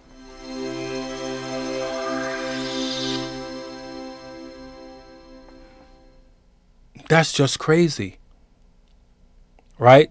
Because women's rage, the weaponization of it, and the coping of dealing with that rage leads women to be medicated, to either self-medicate or get medication from a doctor, antidepressants, because their brains are going at hyper speed, because they're bombarded with information.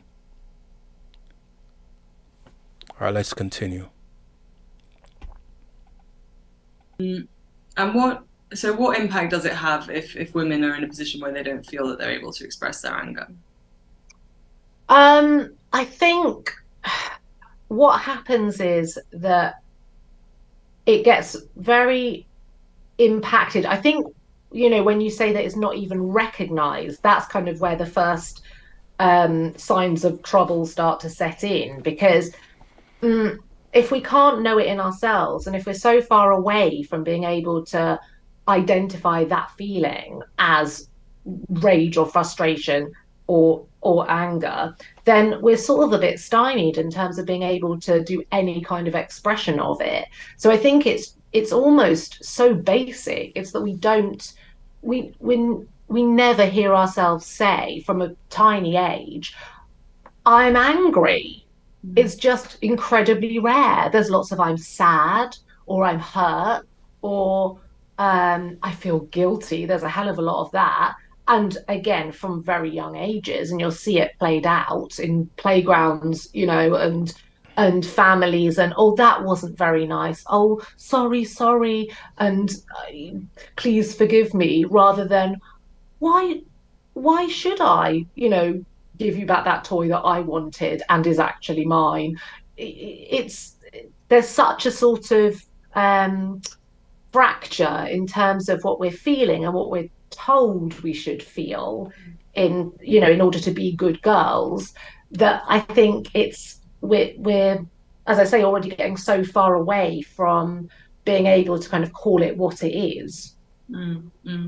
Yeah, because anger is a very social emotion, isn't it? Maybe more so than some of the others. And so there's this very heavy weight with social power, social dominance, or the risk of taking that expression forward. And I guess what you're saying is it's something that starts very young, this blueprint where girls are raised to be more pro-social, maybe. I think that's right. And I think because it is a very powerful emotion, it's sort of generally kind of higher status people that are allowed to wield it. So, who are the higher status people still in society?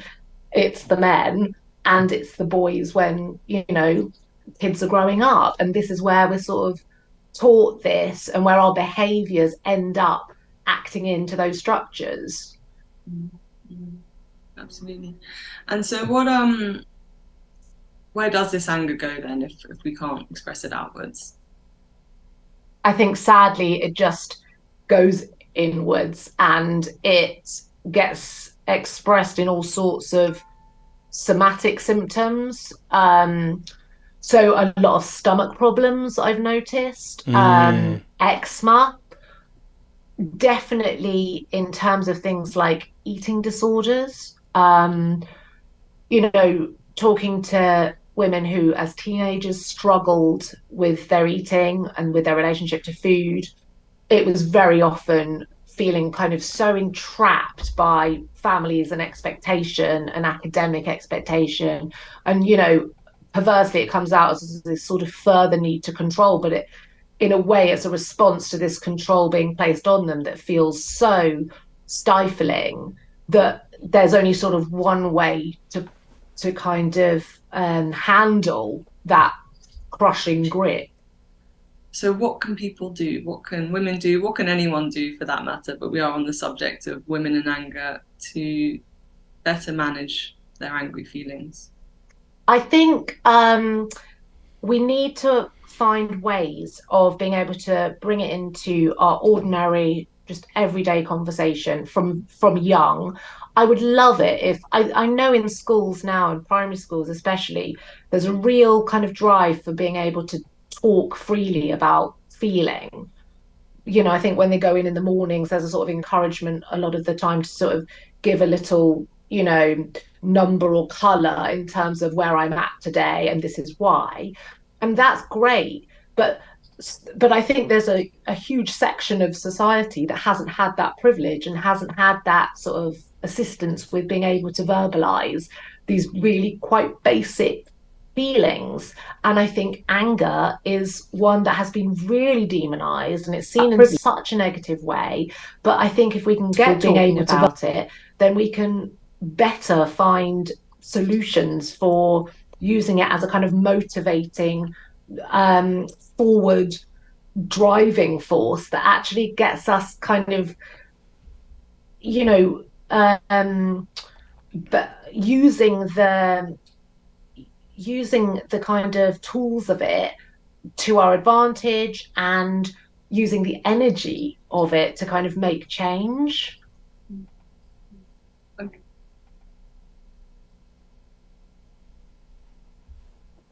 Okay. So, folks, what do you guys think? Right? I'd like to hear from someone. Let's have a conversation. Right? Let's have a conversation. Right? We're talking about weaponized anger. Right? Let's have a conversation. If you're watching, call. The lines are open now. I've talked enough. Right? Let's call and let me get your opinion. 1-844-788-6366. Express your thoughts about weaponized anger. What's behind your rage? If you're a woman, let's tell me what's behind your rage. Could it be someone in the family? Could it be a loved one? Could it be an ex-husband, ex-boyfriend, an ex-situationship, right? Do you think that there's an agenda? What's causing this rage? Right? So let's talk about it. You can call in or I can call you. The number is there, 1-844-788-6366. All right? Call and let's talk about it. Let me get your feedback. If you're watching, right, give the video a thumbs up. Like, share the video. If you haven't yet subscribe to the channel. Right? Weaponized anger. All right? Let me see if there's anybody I could reach out to. Let's phone a friend.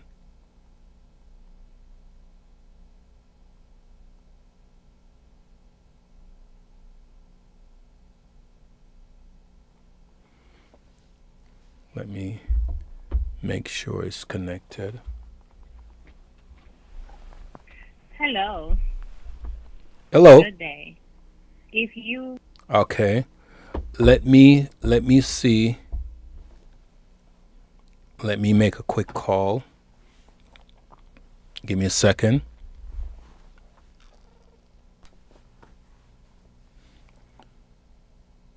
Let's phone a friend.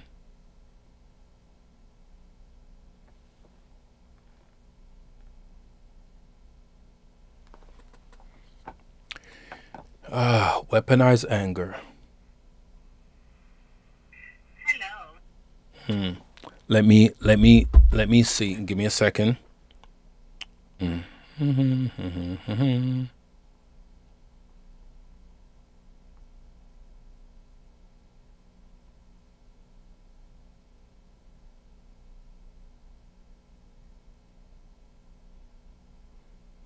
Okay. All right. So she messaged and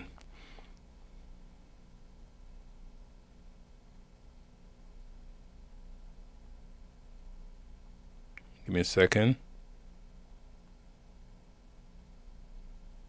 Folks, like I say, you're watching.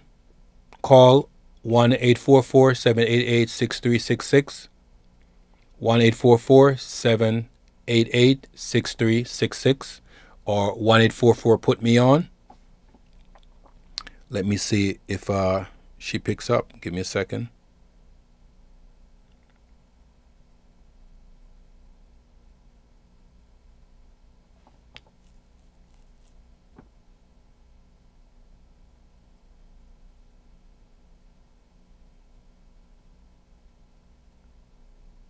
Why is the phone doesn't seem like it's ringing?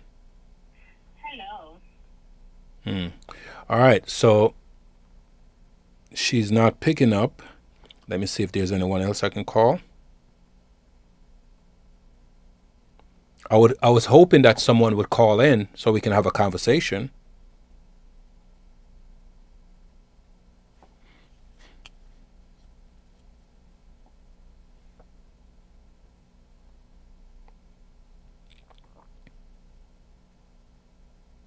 Let me call a buddy of mine.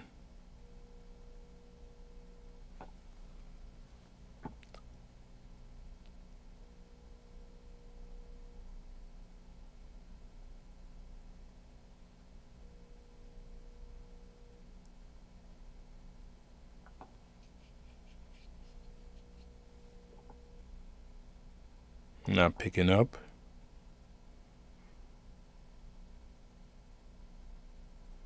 Okay. All right. It doesn't appear that anyone is picking up. Maybe everybody's out doing their thing. Yeah. Well, I thought today like someone would call in. No, I've been on the stream for a while talking and showing videos as to where we are, right? And why anger is weaponized, right? And I already thought that if no one calls in, this conversation needs to be had. It needs to take place. I need to bring this out in the open and for this content to be there where people can watch it later. And there are a lot of nuances in this video. Some information people already know about. Some they don't. Maybe they haven't correlated certain evidence, bring them together in one ball and play with it a little bit. Pause. Right? Listen, it's important that we have a conversation. If you are watching, please call in. Let's have a conversation. Right? 1-844-788-6366. Right? Just go to your phone and type in 1-844, put me on. I would like to speak with someone about their thought, male or female. Do you think woman's anger is weaponized? As a woman, if you've been angry, what's behind your rage? What caused you to get angry where you raged out? Call in. This is not a video interview. You call in, you'll be put on the live, just your voice, and we can have a conversation. Right? If you're watching the video, like the video, share the video, comment on the video. Right? I try to call a couple of people, no one picked up. Right? I receive a text, somebody say the video is too long. No, I don't think so. Right?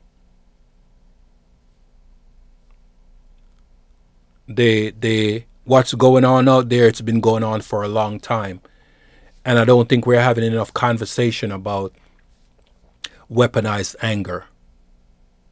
I don't think we're having enough conversation about why so many women are leaving marriages for what I consider ridiculous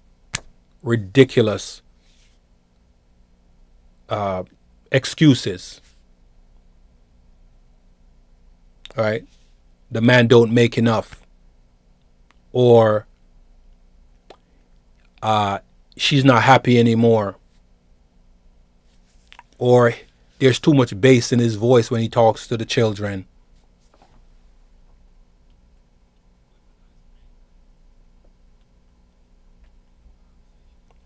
All kind of different excuses women are using to leave marriages. Right? So like the video, guys, share the video, comment on the video, but please call in so we could have a conversation. Its number is toll free. 1-844-788-6366. Right?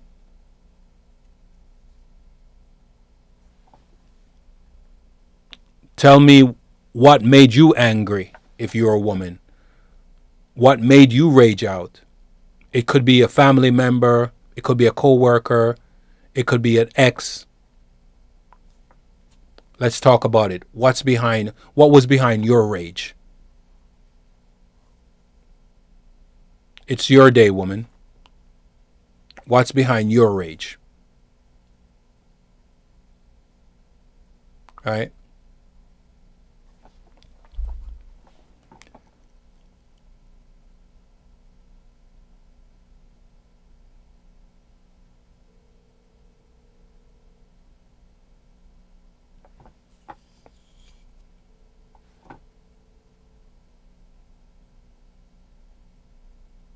Phoning a friend again. Yes. Can you jump in on a call? Can you jump in on the stream?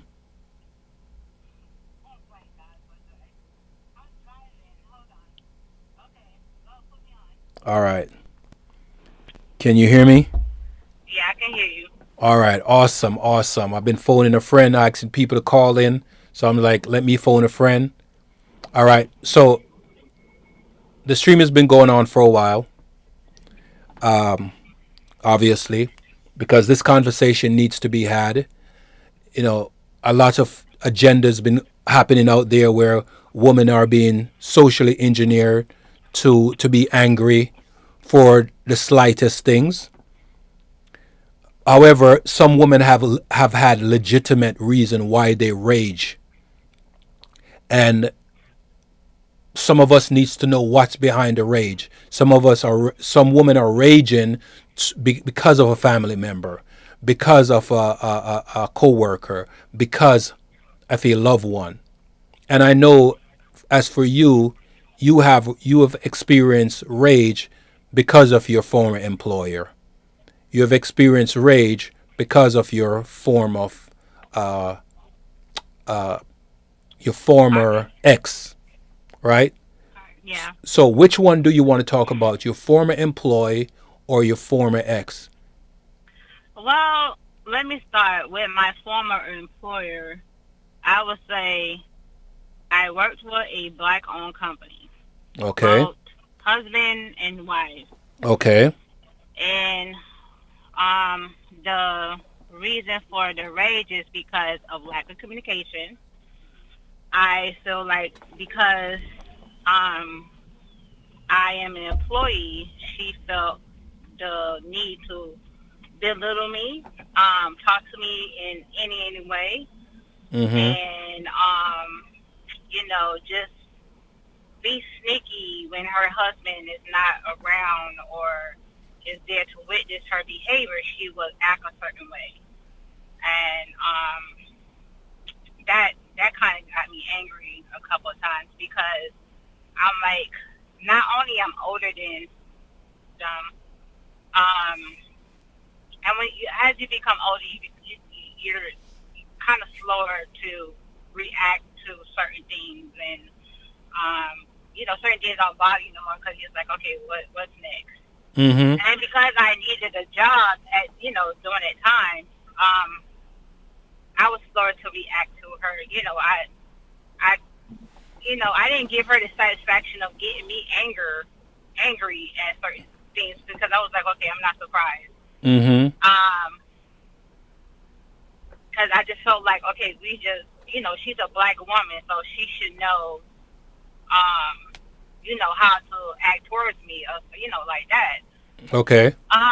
So being that said, she one of the things she did to me one time is like I was late. It was my fault. I was late going to a function.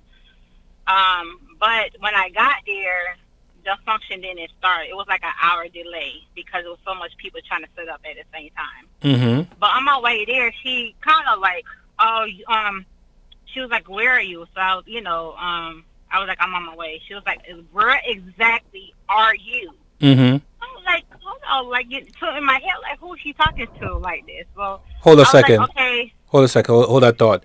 Guys, you're watching the video. It's time for you to call in, right? The number is 1-844-788-6366. It's a call-in show to talk about weaponized anger, what's behind your rage, and women being socially engineered to have this rage.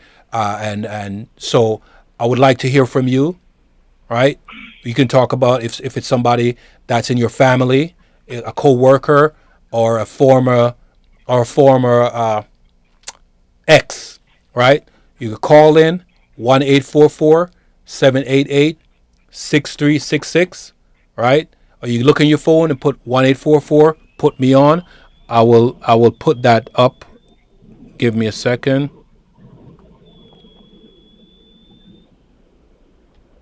All right. There the the number is on just above my head on the screen. 1-844 put me on, right? Would like to hear from you. Who made you rage out? What was behind your rage, right? What agenda made you angry? How did they weaponize your anger? All right? All right, Shay, let's continue. so I told her I was on my way. I should be there in 15 minutes. Well, you were supposed to, then she started yelling and, well, you were supposed to be here at a certain time. I'm like, well, whoa, like, okay. Mhm. I said, I was like, okay, I'll be there soon, and, so when I got there, I apologized. I was like, I'm so sorry for being late. Mhm. I had to make sure that my son was settled and make sure everything was, good with him before I left. Okay. Um, so we set, we set up and everything. We had to wait a whole hour. So even though I got there at 6 o'clock, 6 a.m. But we couldn't set up until didn't get there till 6:30. Mm-hmm. So we couldn't set up until like 8 o'clock. Okay.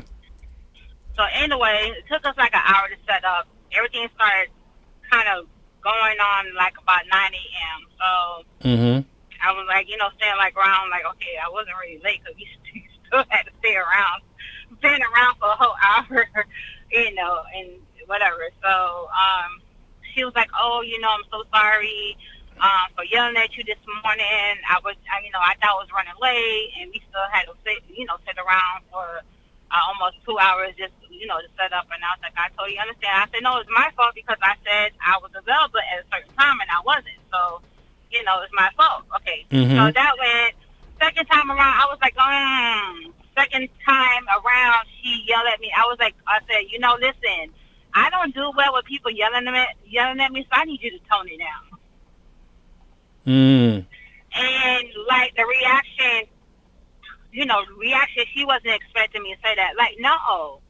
So I'm saying this because at some point, women against women, we tend to like kind of go against each other without the communication, without, showing any type of empathy or showing any type, we have to do better when communicating with each other, towards each other. Very true. Because as women, she's not a mother. I am.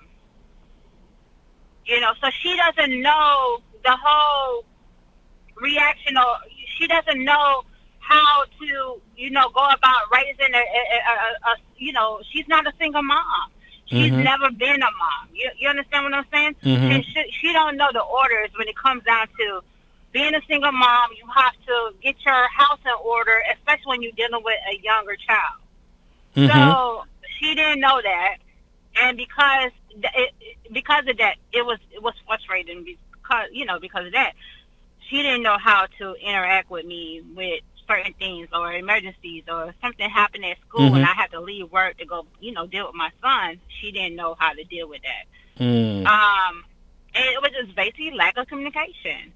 Like, you don't know how to interact with somebody who's a mom because you are a single woman or you are a married woman without children. You understand what I'm saying? So, I had to like kind of educate, I had her like, okay, this is not easy being a single mom. I didn't choose to be a single mom.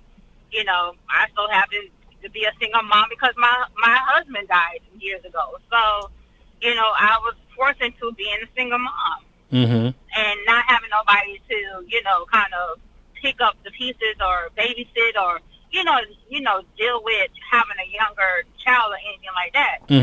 So, again,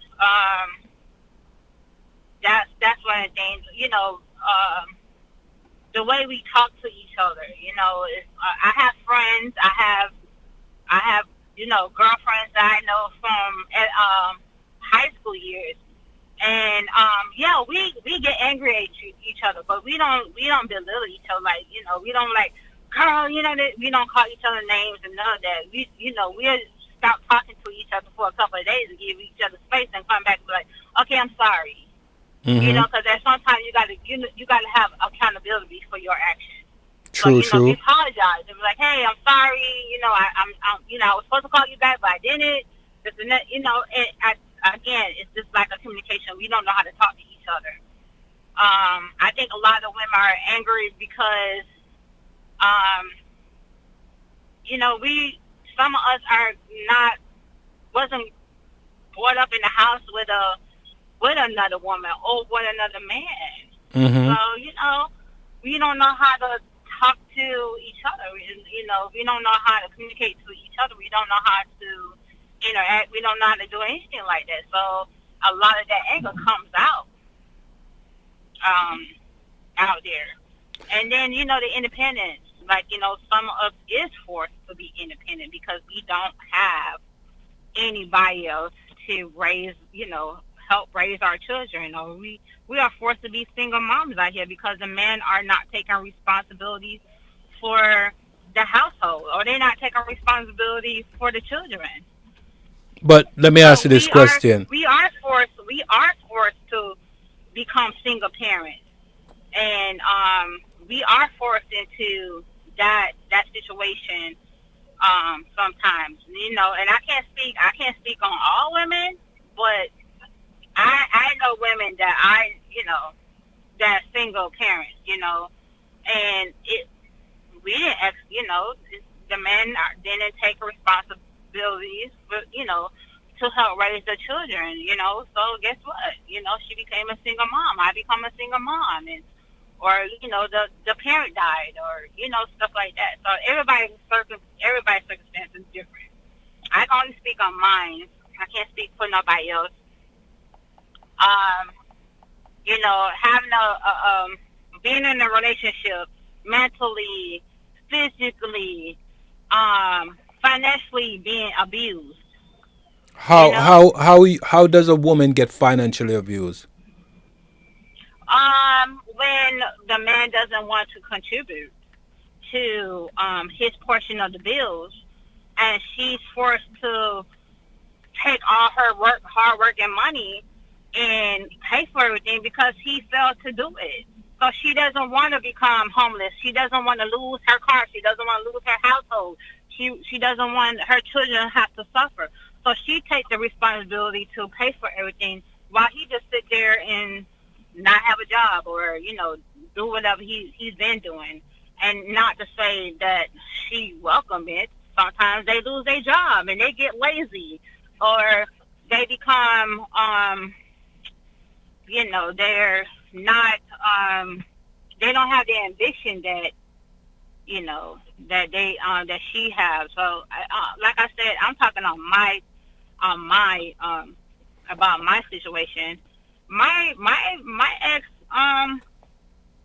was he didn't have the ambition like I did, and no matter what I did to try to um force that ambition, or on him, Hmm. he didn't have it. Not saying that he couldn't work, he did Hmm. not want to work. um Not saying he was not capable of working. Yes, he was. I saw him work before. Not saying that he didn't contribute. Yes, he contributed. He didn't contribute enough. You know. So here I am picking up all the pieces. Here I am, um, doing what I need to do to make sure that my household stay intact. So yeah, When you say he contributed, but he didn't contribute enough. he contributed what he felt like doing, contributing, and he played a lot of mind games, and it was like a mind control thing with him. So it was Hmm. like, okay, I'm gonna give you $400, and then when the light bill come, I give you half, and then when the light bill was due, he didn't pay that half because he's like, oh, I took the money and I bought food. He took the money and bought food. Was it food for Right. him or was it food for everybody? Okay, so if we ate out one day, if he went and he paid for dinner for the night, Hmm. that money that he paid for dinner, he'll be like, okay, I will. That money I was supposed to pay for the light bill, I took it and bought dinner. So that was his thing. So he will know that money is for the light bill, but he'll still take it and buy food with it. Right. So instead of him saying, okay, here go, I have $80, so here go $40 for the light bill, and the other $40, we just gonna take that to buy groceries and stuff like that. He would say, um, oh, I only have $40 for the light bill. The bill would be like $100 and something dollars, but you only have $40, so I got to pick up the rest. The cable would be due too. So the cable is like 65, Hmm. or the phone bill would be like $30, and he'd be like, oh, I'll be like, okay, I need $30 for the phone bill. Oh, I give that to you. Uh, I give that to you later. And then the next day, like if he put gas in my car, he'd be Mm-hmm. like, "Oh, I used the $30 that was supposed to pay for the phone, but I put gas in your car." So then I'm stuck like trying to look for money to pay for not only the cable bill, but the rest of the light bills too. Because okay, I already contribute putting gas in your car, Do you so think I'm not gonna give you money towards anything else. do you think that he was trying to make a judgment call That by wasn't that is a form of control. That's not no judgment call. That's a form of control. You're trying to control the money that you give me, so I can, you know what I'm saying? It's a form of control. I forgot what they call it, but that's a form of control. You want to contribute to what you feel like contribute to, you know. So that's a form of control.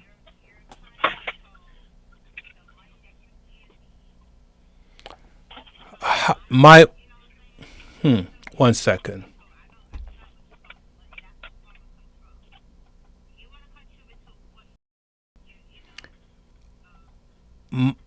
My thing, I don't understand how that's a form of control. I need you.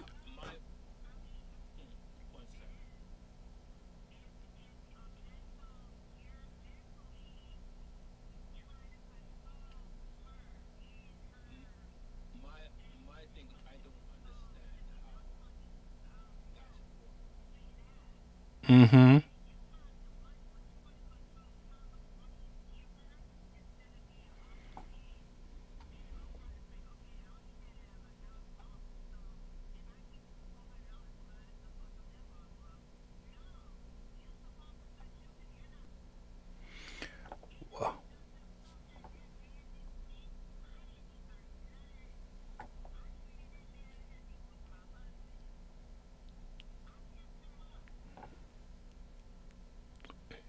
You still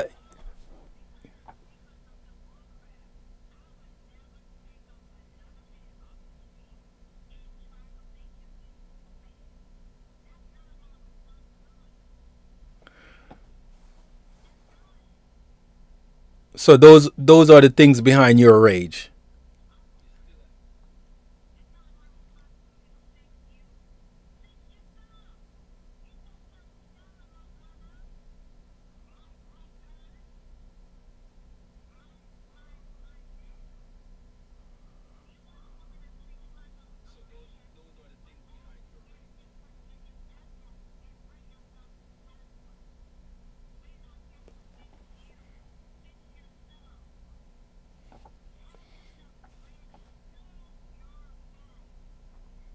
So let me ask you this question: Do you believe a woman should build with a man, or that the man is supposed to have everything set and the woman must just come in?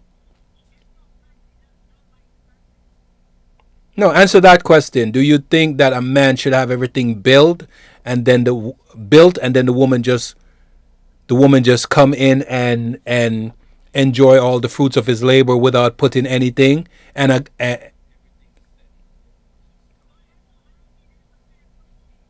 why is it not a?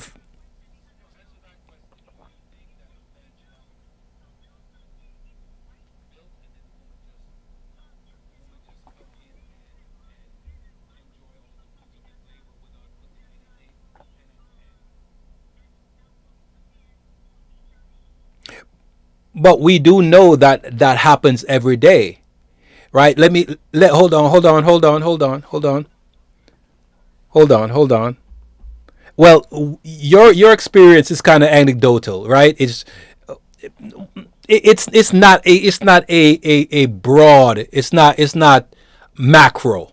It's micro, right? So when you're saying that it happens on both sides, the equation doesn't match up, because far more men have their empire built or things already put together, and then the woman will come in and benefits from the fruits of the labor, be with the man for, let's say, 3 to 5 years and then divorce him and try to take a half, and in many cases she ends up with alimony, and if she have a child she gets child support, because when she came in, maybe she was a waitress and she came in, and the guy saw her. He went to the restaurant. He saw her. She was beautiful. He liked what he saw. He liked her poise, and he decided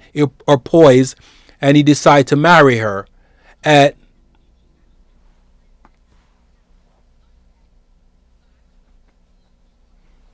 I'm speak. Listen.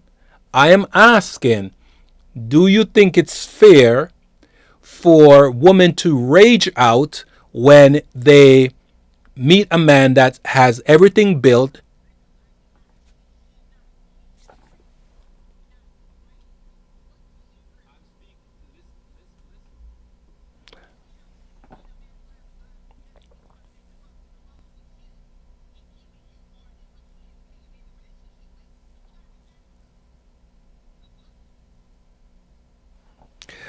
You do know that it happens a lot, right? Where a woman meets a man meets a woman, he likes her, he has everything together, and then she they get married, and 5 years. I give you a great example. Do you know who Anna Nicole Smith is? Okay, Anna Nicole was 25 when she married. I think the guy was like 78 years old. Give me a second, I'll tell you.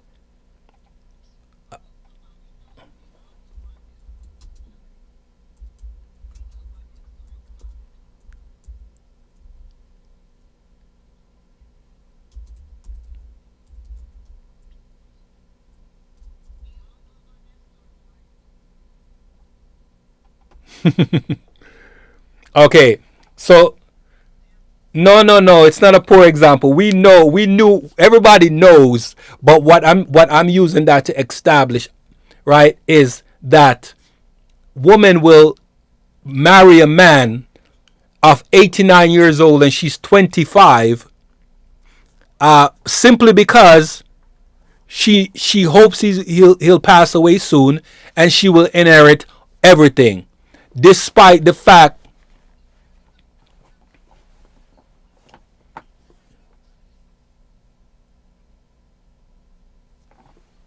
You think that's why he married for, or he married her because he loved her?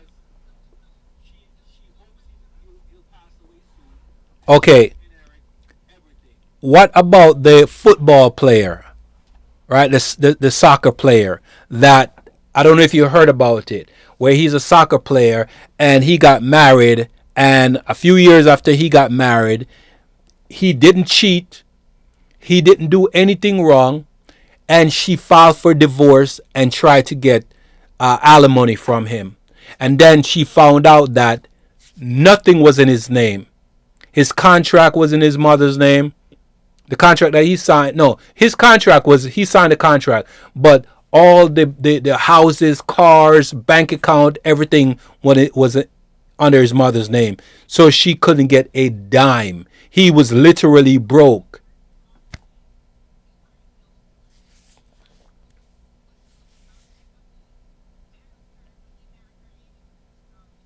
Okay, I understand that. So do you think it's right when a woman don't get what she wants, she goes online and rage out against the man for her not getting to swindle him?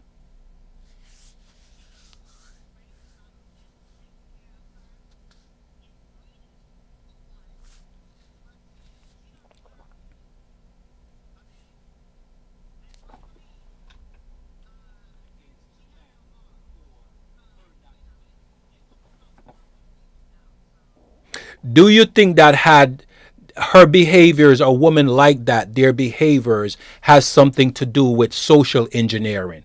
The construct behind engineering them to be that way, so they all operate like bots and do the same thing. Do you think that they're being social engineer?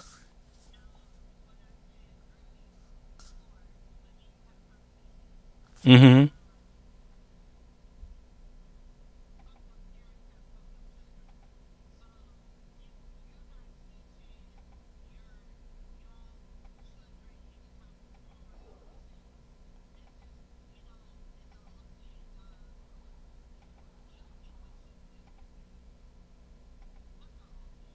You get what you pay for.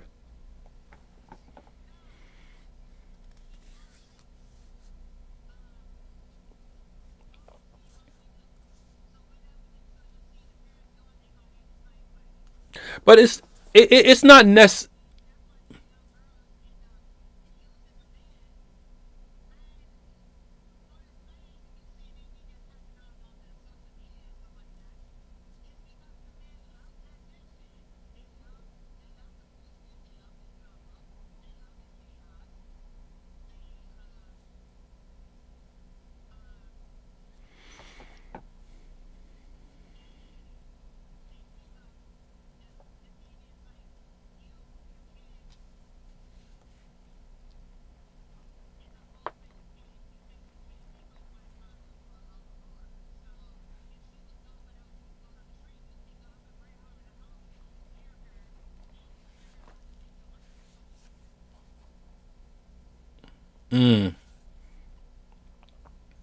So you are you saying that you disagree that women are being engineered, socially engineered, to all operate in that same stereotype?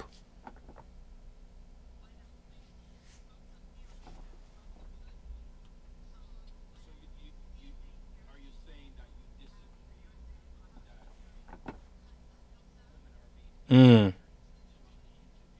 So,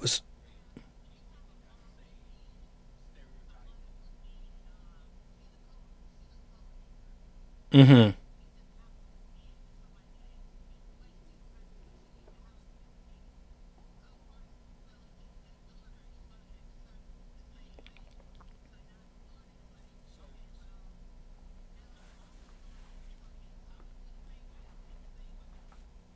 that's true. That evidence that's evidentiary. That's evidence.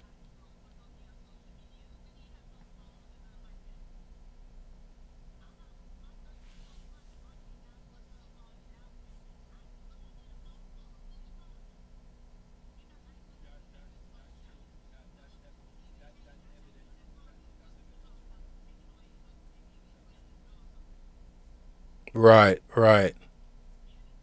Yes.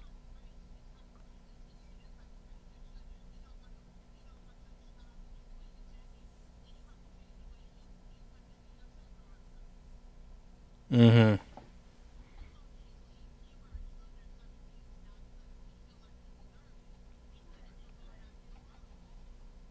That is true.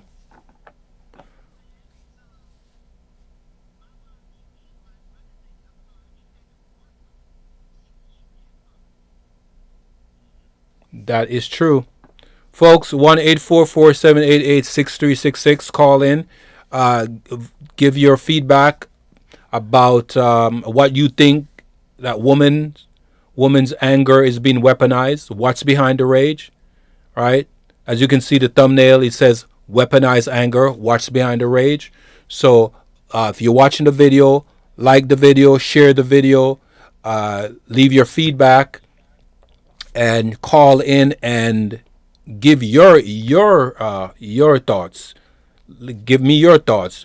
It could be a former employer, or a coworker, or family member, or an ex that has made you rage it out, right? And you want to talk about it. You won't be on video. You'll be just on the call. 1-844-788-6366. The number is in the description. It's also pinned on the above my head on the live stream. That is the number. Go to your phone and put 1-844 put me on. That's 1-844 put me on, and you can call in and let us know exactly what you think. All right, Shay, I appreciate you. All right, let me see if I can get anybody else on the call. All right, cool.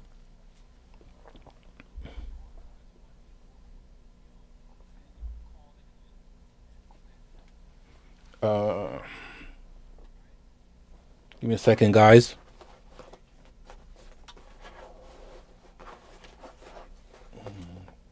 Where is it? Yes. Weaponized anger. Weaponized anger. That's the topic of today. All right. Do you think that women are being socially engineered with weaponized anger? Let us know what you think. Put your comments in the chat. Call and let us know what you think. Give me a second here, guys. 1 second.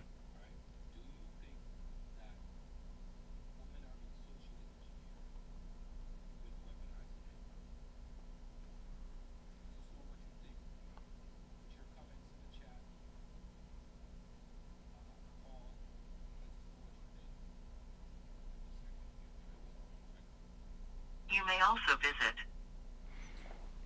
Okay. All right. So, guys, call. I need to talk to somebody else.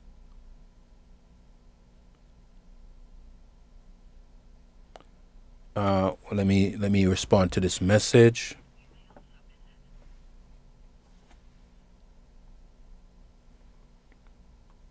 Okay.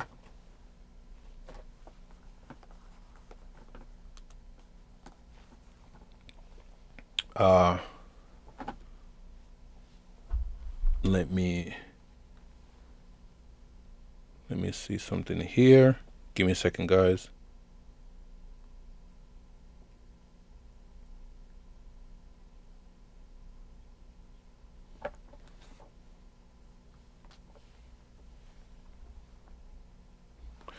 Yeah, guys.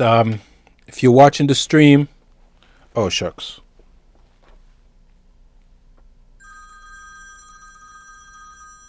Okay. All right.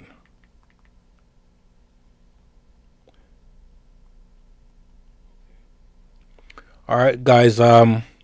We need another caller, guys. We need another caller.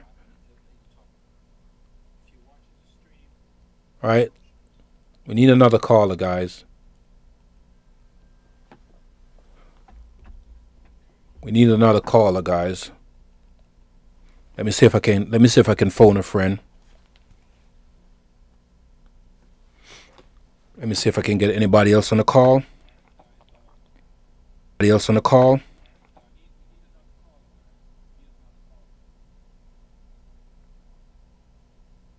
Give me a second here. One moment, guys. I'm trying to phone a friend.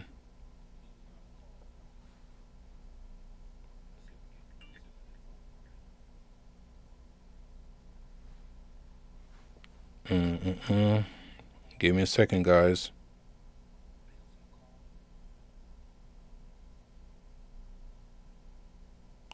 One moment. I'm looking for a number to phone a friend. 1 second. Hey, man. What did I tell you? Fucking Trump is already sending. I'm doing a stream. I'm doing a stream. I gotta call you back. All right.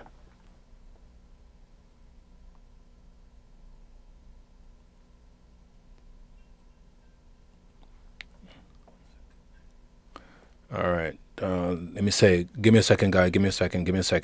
Come on. All right. All right. Let me see if she's available.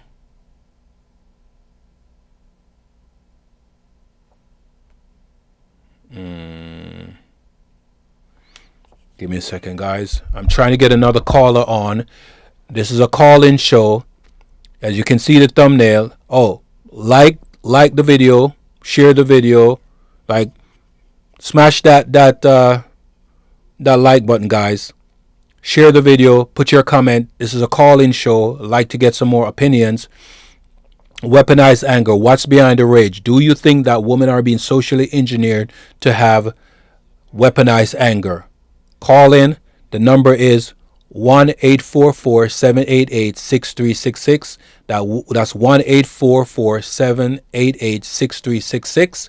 or look right above my head. You can see the vanity number 1844 put me on. Just go to your phone and look for those numbers on the keypad and dial 1844 put me on. Call in. So tell us if someone have made you rage it out, right? It could be a coworker, it could be a former coworker, right? It could be a employer, a former employer, a family member, a spouse, an ex, right?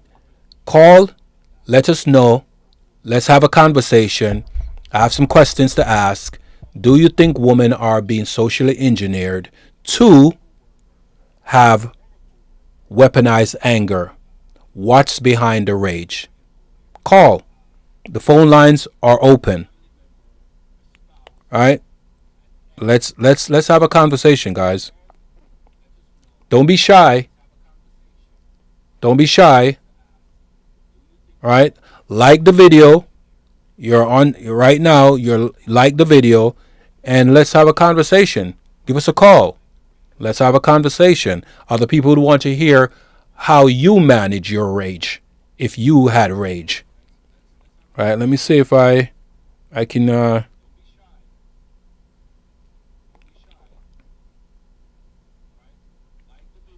let me see if she's available.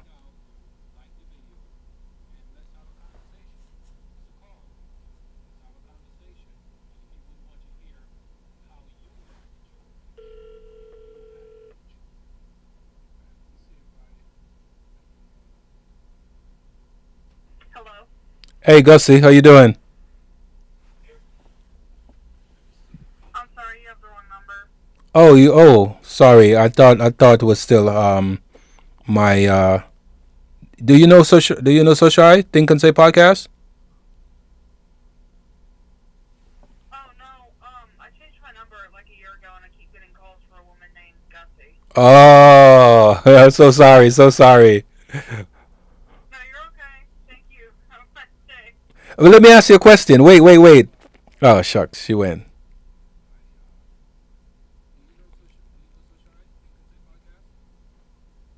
Mm.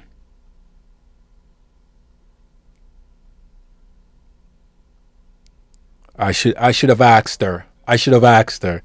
Let me see if I can. Let me see if I can. I didn't know someone I know that was a guest before changed her number, and let me see if I. Oh, let me see. Give me a second, guys. Give me a second. Give me a second. Give me a second, guys. Stay with me. Listen. Call in. The number is 1844 put me on, or 1-844-788-6366. Like the video, guys. Share the video. Put a comment on the video. We have to have this conversation, right? You're watching the video right now. I see you watching the video. I have a few people in here. Call 1-844-788-6366. Let me know who made you rage. Do you think women are socially engineered to have weaponized anger? What's behind the rage? All right, give me a second. Let me phone a friend. Let me see if I can phone a friend.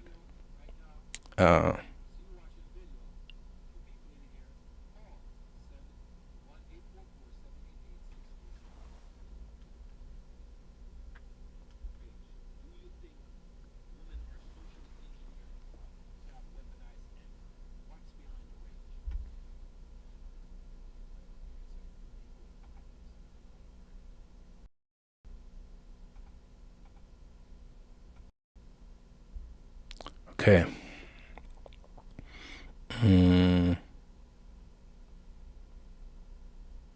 Oh, give me a second, guys.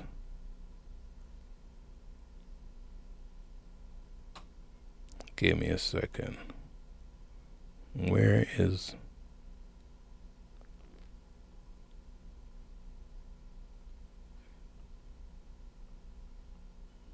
Give me a second, guys. Oh, come on.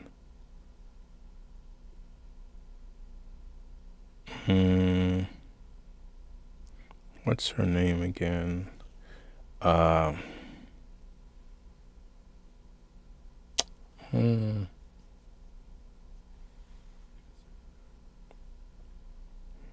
Give me a second.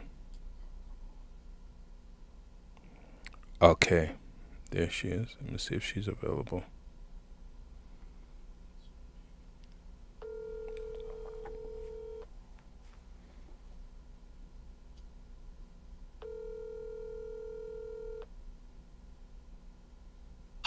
Hey Garth, how you doing? Hey, how you doing? You have a few moments? No, I don't actually. I'm actually eating dinner right now. I was doing a live stream and I wanted to phone a friend about weaponized anger and the agenda behind weaponizing women's anger. Okay. If I'm available on my next off day, we can definitely chat. I just be working so much, bro. I'll be looking Okay. forward to. Huh?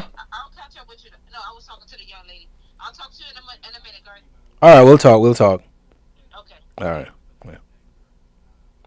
All right. So it appears that people I'm calling are not available. They're eating dinner right now. She's eating dinner. Early dinner, 6 o'clock.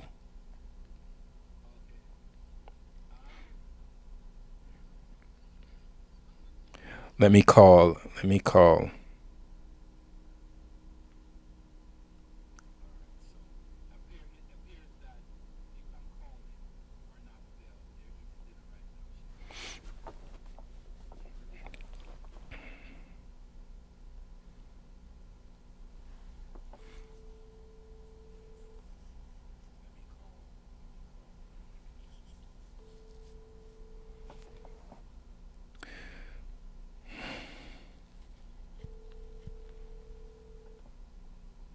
Seems like people are busy today. I thought I would have gotten more calls in. Telephone number. Nope. Okay.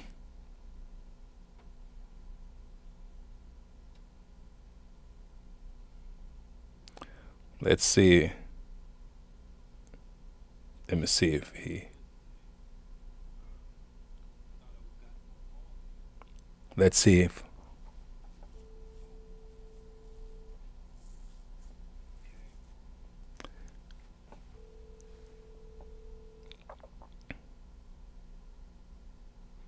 Trying another person.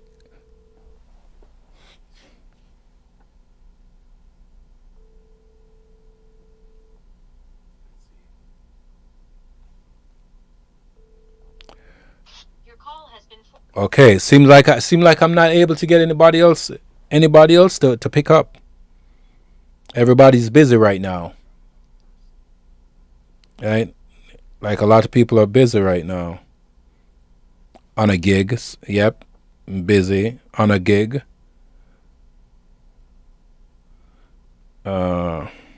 Seems like a lot of people are busy. All right. Let me see if I can get anybody else. Let me see if I can get anybody else to be on the call.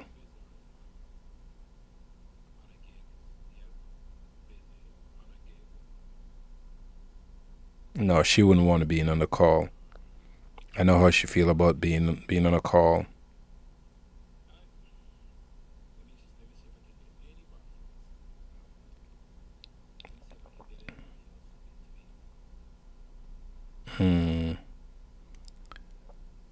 Well, I guess since I can't get anybody, no, I'm not gonna call her. She won't have much to say.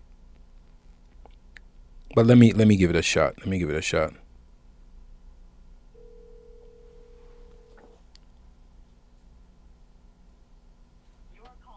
Okay. No, it seems like everybody's busy.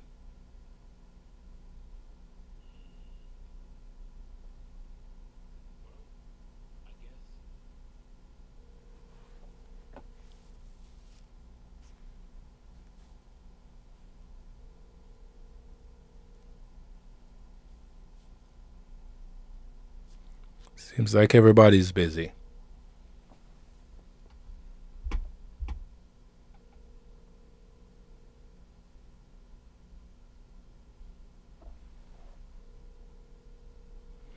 I figured. All right, guys.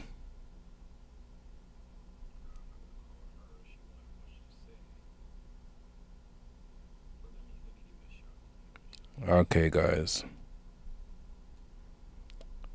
I wonder if I'm not gonna call him. Let me see if he's available.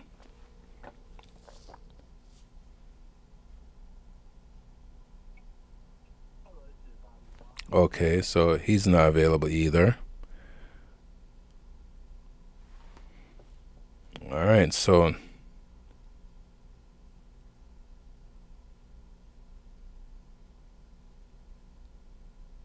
okay. All right, I think let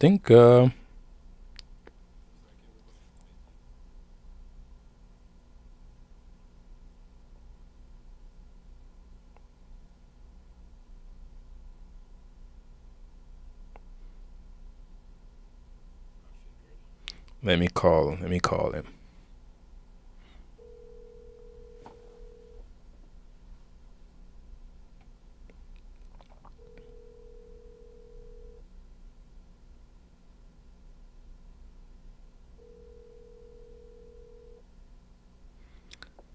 Okay.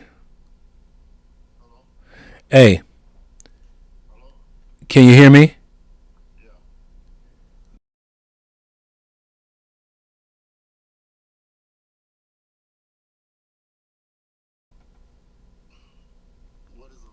It's about socialized anger. So the topic is about weaponized anger.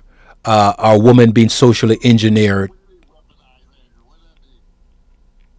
Okay, let me bring you in on the stream and we have the conversation.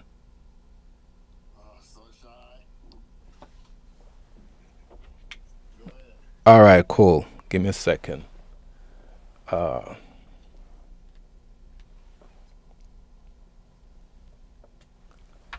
I'm I'm gonna give me a second. I'm gonna call you on the huh?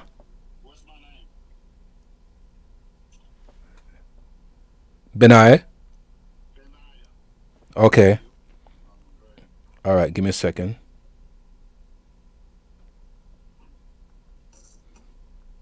Give me a second.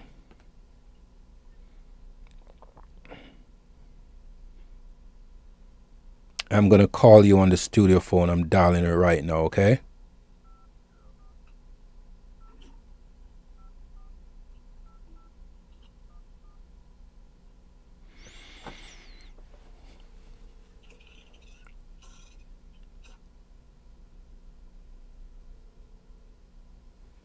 All right, yes. All right, give me a second. Let me make sure. All right, let me plug it up. All right. Can you hear me? Benaya, can you hear me? All right. So the topic is about weaponized anger. So we know we have daughters, and we know that social media has kind of manipulated them to operate a certain way. So the agendas out there has been to weaponize women's anger, right, for them to rage out. So I want to know like what's behind the rage. So I was speaking to a female earlier, and she was expressing what made her raged out. So I wanted to get a male perspective.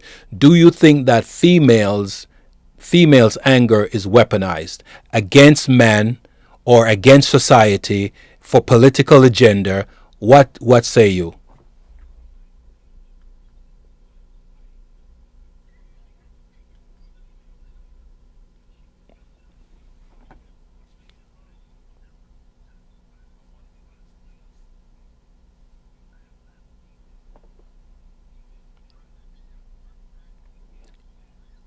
You sound far from your phone.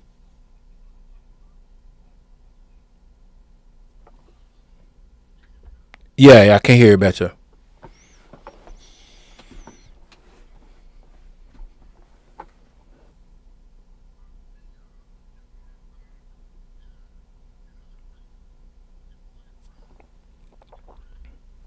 Mm-hmm.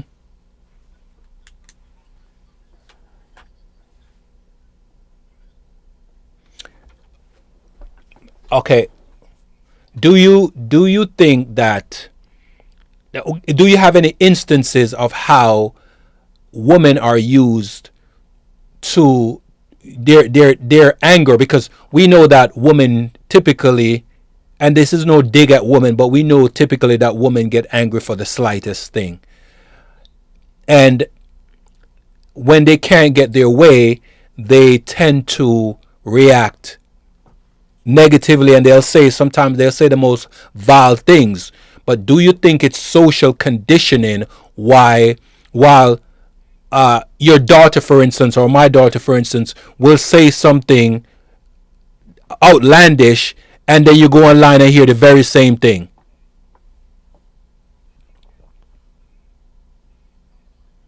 I said, for instance, my daughter or your daughter, they can't get their way, and we'll hear them say some very ridiculous things, and then you go online and you hear the same words being used, phrased the same way.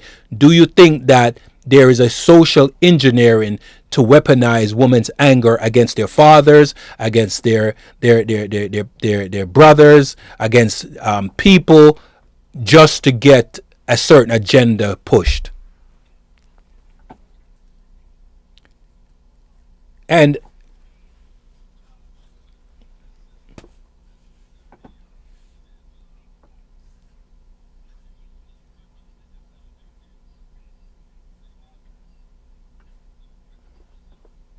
yeah, earlier on, I read a stat about, I went out in order to bring my point in full circle.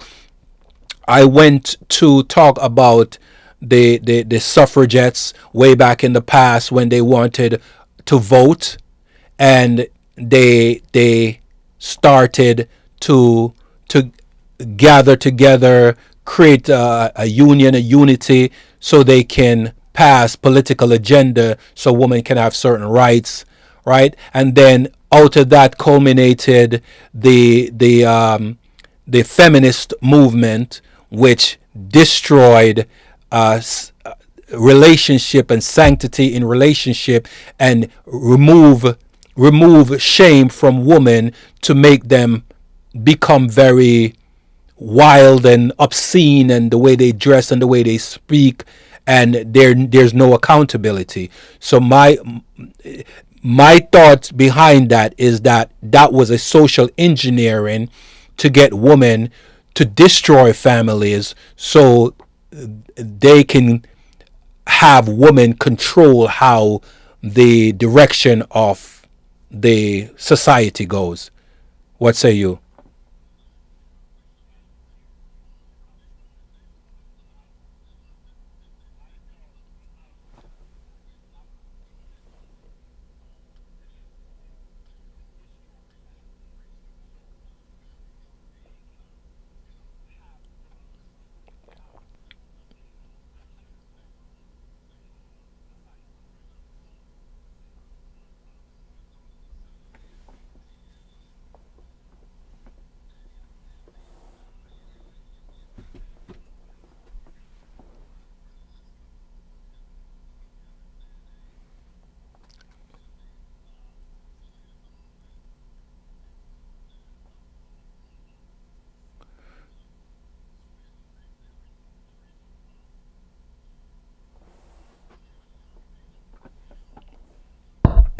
Yes.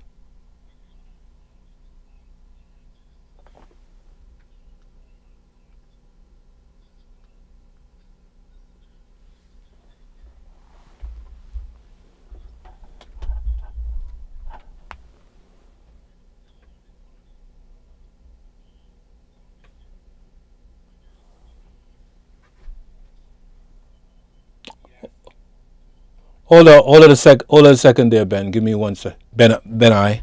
Give me a second. Say something. Give me a second. I need to restart this. Give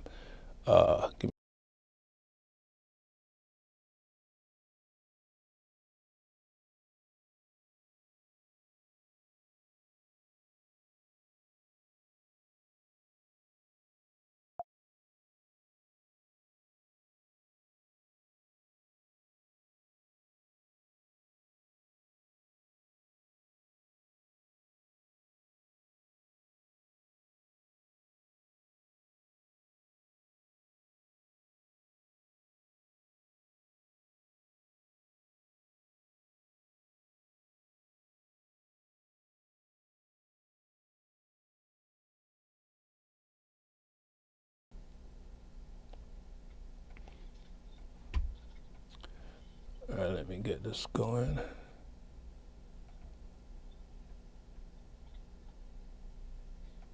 All right, say something. Hello, so shy. Okay, there you are. All right. Sorry about that, folks. The audio kind of like conked out for a quick second there.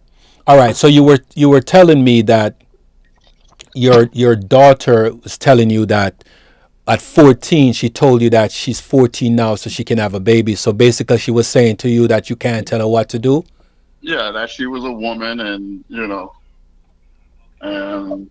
that was a really challenging stage. Like I said, it's mostly with the fathers not in the home.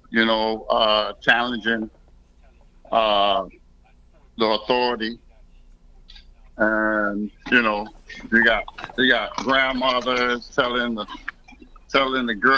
female children that go against this, stand on your own, and this is mostly in the so-called black race. Well, I'm going to say this. I'm going to say this because I've been doing some research. It's Okay. not just the so-called black race. It's permeated across cultural lines, Okay, I can believe that. right? Because I was watching a video and I saw a woman telling her father that she can't tell him what to do because he wasn't really around as much. And Oh, he's he can't tell her what to do. right because he wasn't Right, really around as much. Now, right, right. now here's the crazy part about it. She live in his house. Mommy and daddy are still together, but when Uh-huh. she says that he's not around as much is because he's at work. So Uh-huh. his response to her was like, I'm at work. How Uh-huh. can I be at home much when I'm at work to make sure you have a good life, Right, right? So right. That doesn't matter in their mind. it doesn't matter in their mind. Yeah. So my thought now is that I don't believe she would have said this if she wasn't being weaponized from the internet, from Right. college. And these what do they call those shows that have real people playing them? Oh, you're What are talking those? about these reality shows. Oh, the reality shows. Yeah, yeah, the reality shows. I don't watch them, but One I moment. One moment. Hey, Nix, what's going on? Yeah, I'm doing a stream right now. I'm on a chat with somebody on the line. I was trying to get you in on the stream as well to ask you some questions. All right, cool. Yeah, so that was crazy to me when I heard when I heard that. Lucky enough for him as a father, he was recording the conversation, but he didn't put her face on the conversation. But right. he put the audio out because Mm-hmm. he couldn't believe, and I believe that it was his wife that had part of it, but then again it was college because she's going to college, and you know how they engineer them in college to come out to be Oh man. feminist, Oh bitter, yeah. right? And Yeah, straight indoctrination. yes, so I'm saying, can we really blame them, or do we point the finger as at the consorted effort of the people behind the agenda that's conditioning these women, because we know that women are the Target. easier gender to manipulate.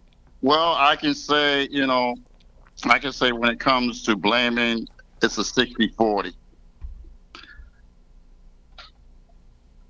Did you hear me? Yeah, 60-40. Why you say it's It's a a 60-40? 60-40 because like I said,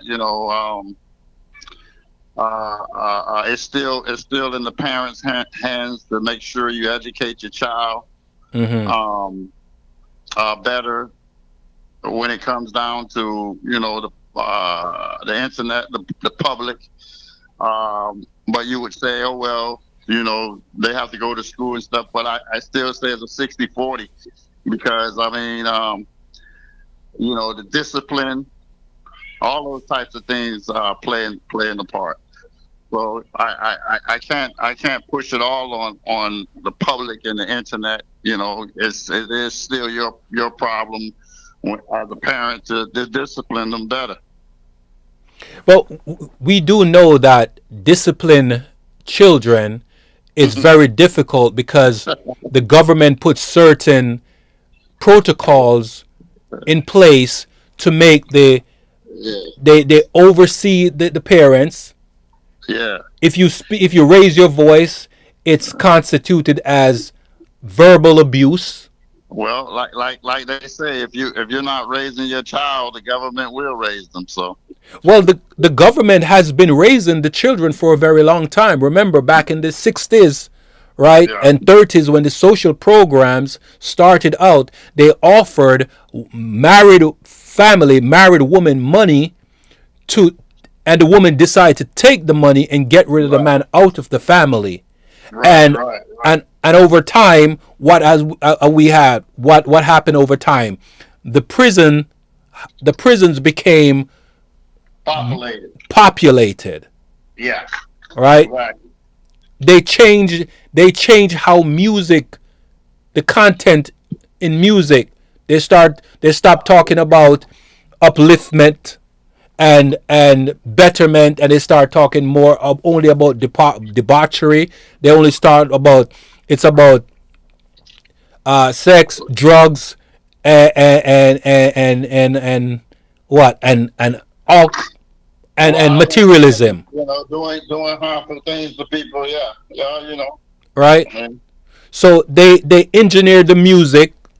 They engineered the two things that's prominently engineered are the woman first, and get the man out of the household, and then engineer the music to get the population of the prisons filled. 1 second. Hey, Bobby. Hey, what's going on, man? I'm doing a live stream and I wanted to get you on the stream to get your feedback. I tried to yesterday, man. I tried to reach out to you, and you told me I was pushy. You didn't respond back.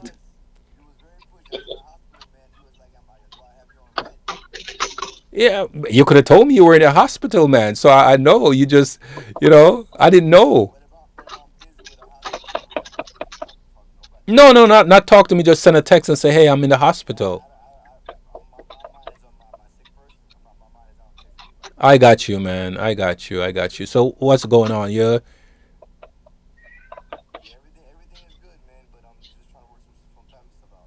all right? Cool. I got you. I got you, man. But good to hear from you, man. Let me jump back. You can watch the live stream though if you want to. All right, man. Be careful. All right. All right. One. Yeah. Folks, I was reaching out to be on the live stream. They're just calling back now. it And happens like they're that. huh? It happens like that. Things are definitely going on. Yeah, yeah. One person says she's eating. The other person says she's working. The other person says he was in the hospital yesterday, and he's just calling me back today. So Well, I would definitely. This is the Sabbath today, so I just came off my Sabbath, which is 6 o'clock, and I'm trying to cook something to eat now because I didn't eat all day.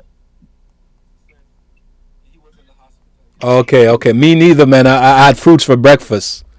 Oh, okay. Yeah, I yes. have I have water. I usually fast every Saturday.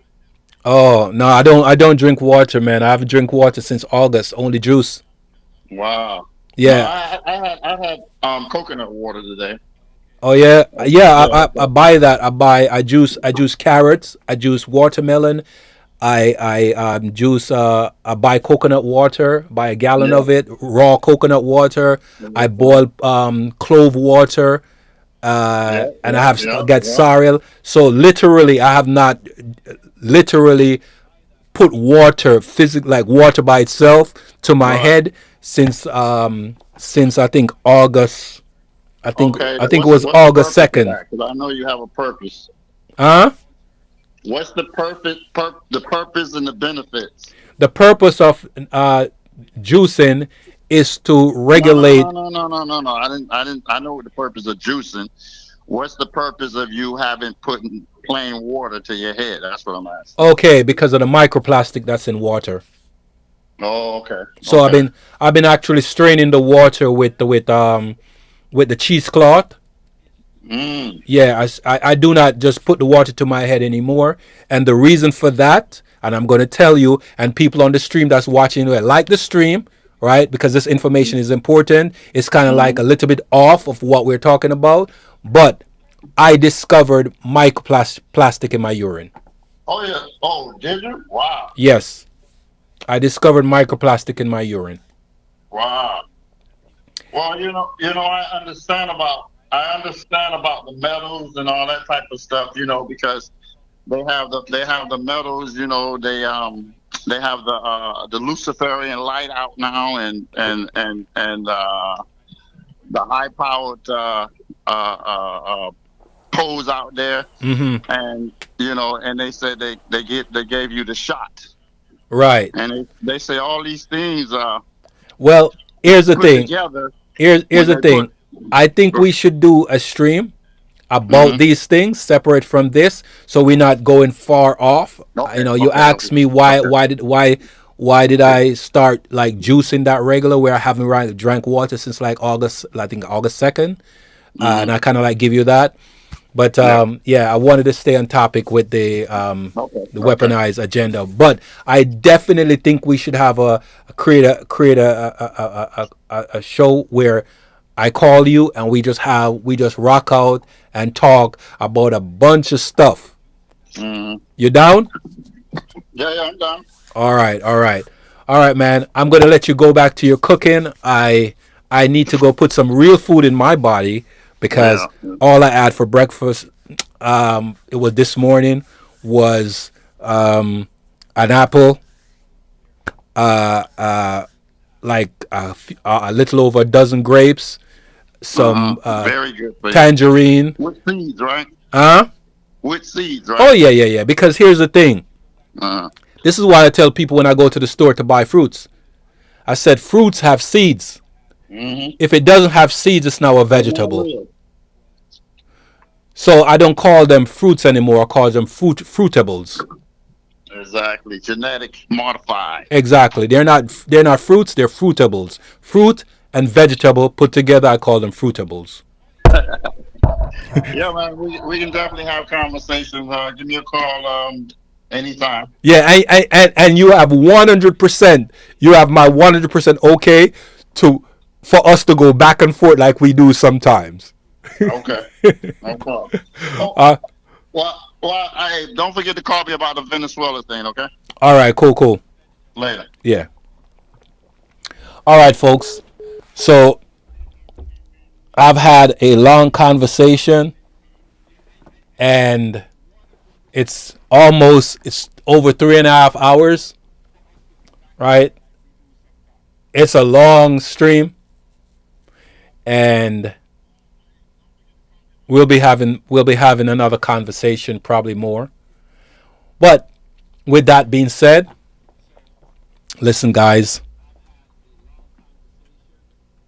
Listen, guys. This was interesting. A few of the people that I wanted to be on the stream wasn't able to be on the stream, and I phoned a few friends. I did put the number up for you to call in, and you didn't call in, but I appreciate you anyway. Thank you for watching. You know, you make what I'm doing more enjoyable, and I appreciate you for that. right? I appreciate you for that. So give me 1 second here.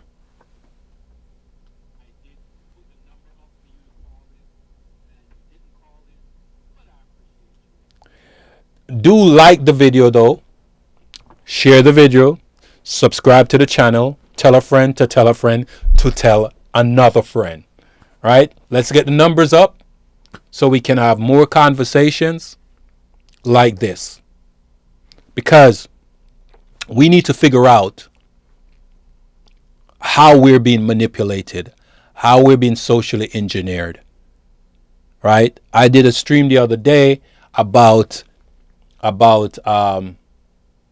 let me see, let me go there for a second.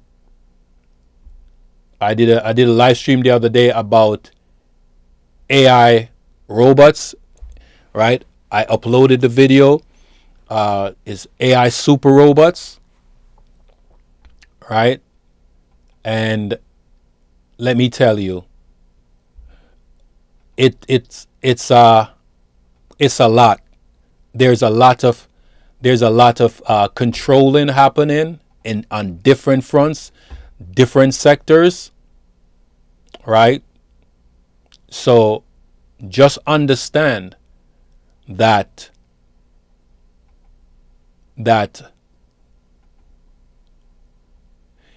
you can go and look for the video.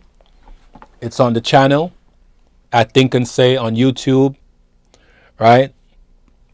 We live stream on 5 platforms right now. We live stream on YouTube, Rumble, Kick, Twitch, Party. That's YouTube, Rumble, Kick, Twitch, and Party at Think and Say. Right? At Think and Say. Party is with an I, not a Y. Right? So subscribe to the channel on all platforms. So wherever we are, you can catch us. We are also on the other platforms at Think and Say What. So at X, Facebook, Instagram, at Think and Say What. Right? So if you can't find us at Think and Say, I Think and Say What. But we are on these 5, we live stream on these 5 platforms. Thank you. And like I say in closing, one love and respects. Listen, it's important out there that you know what's happening, okay? You should know what's happening, because if you don't know what's happening, it will happen to you, right? It will happen to you.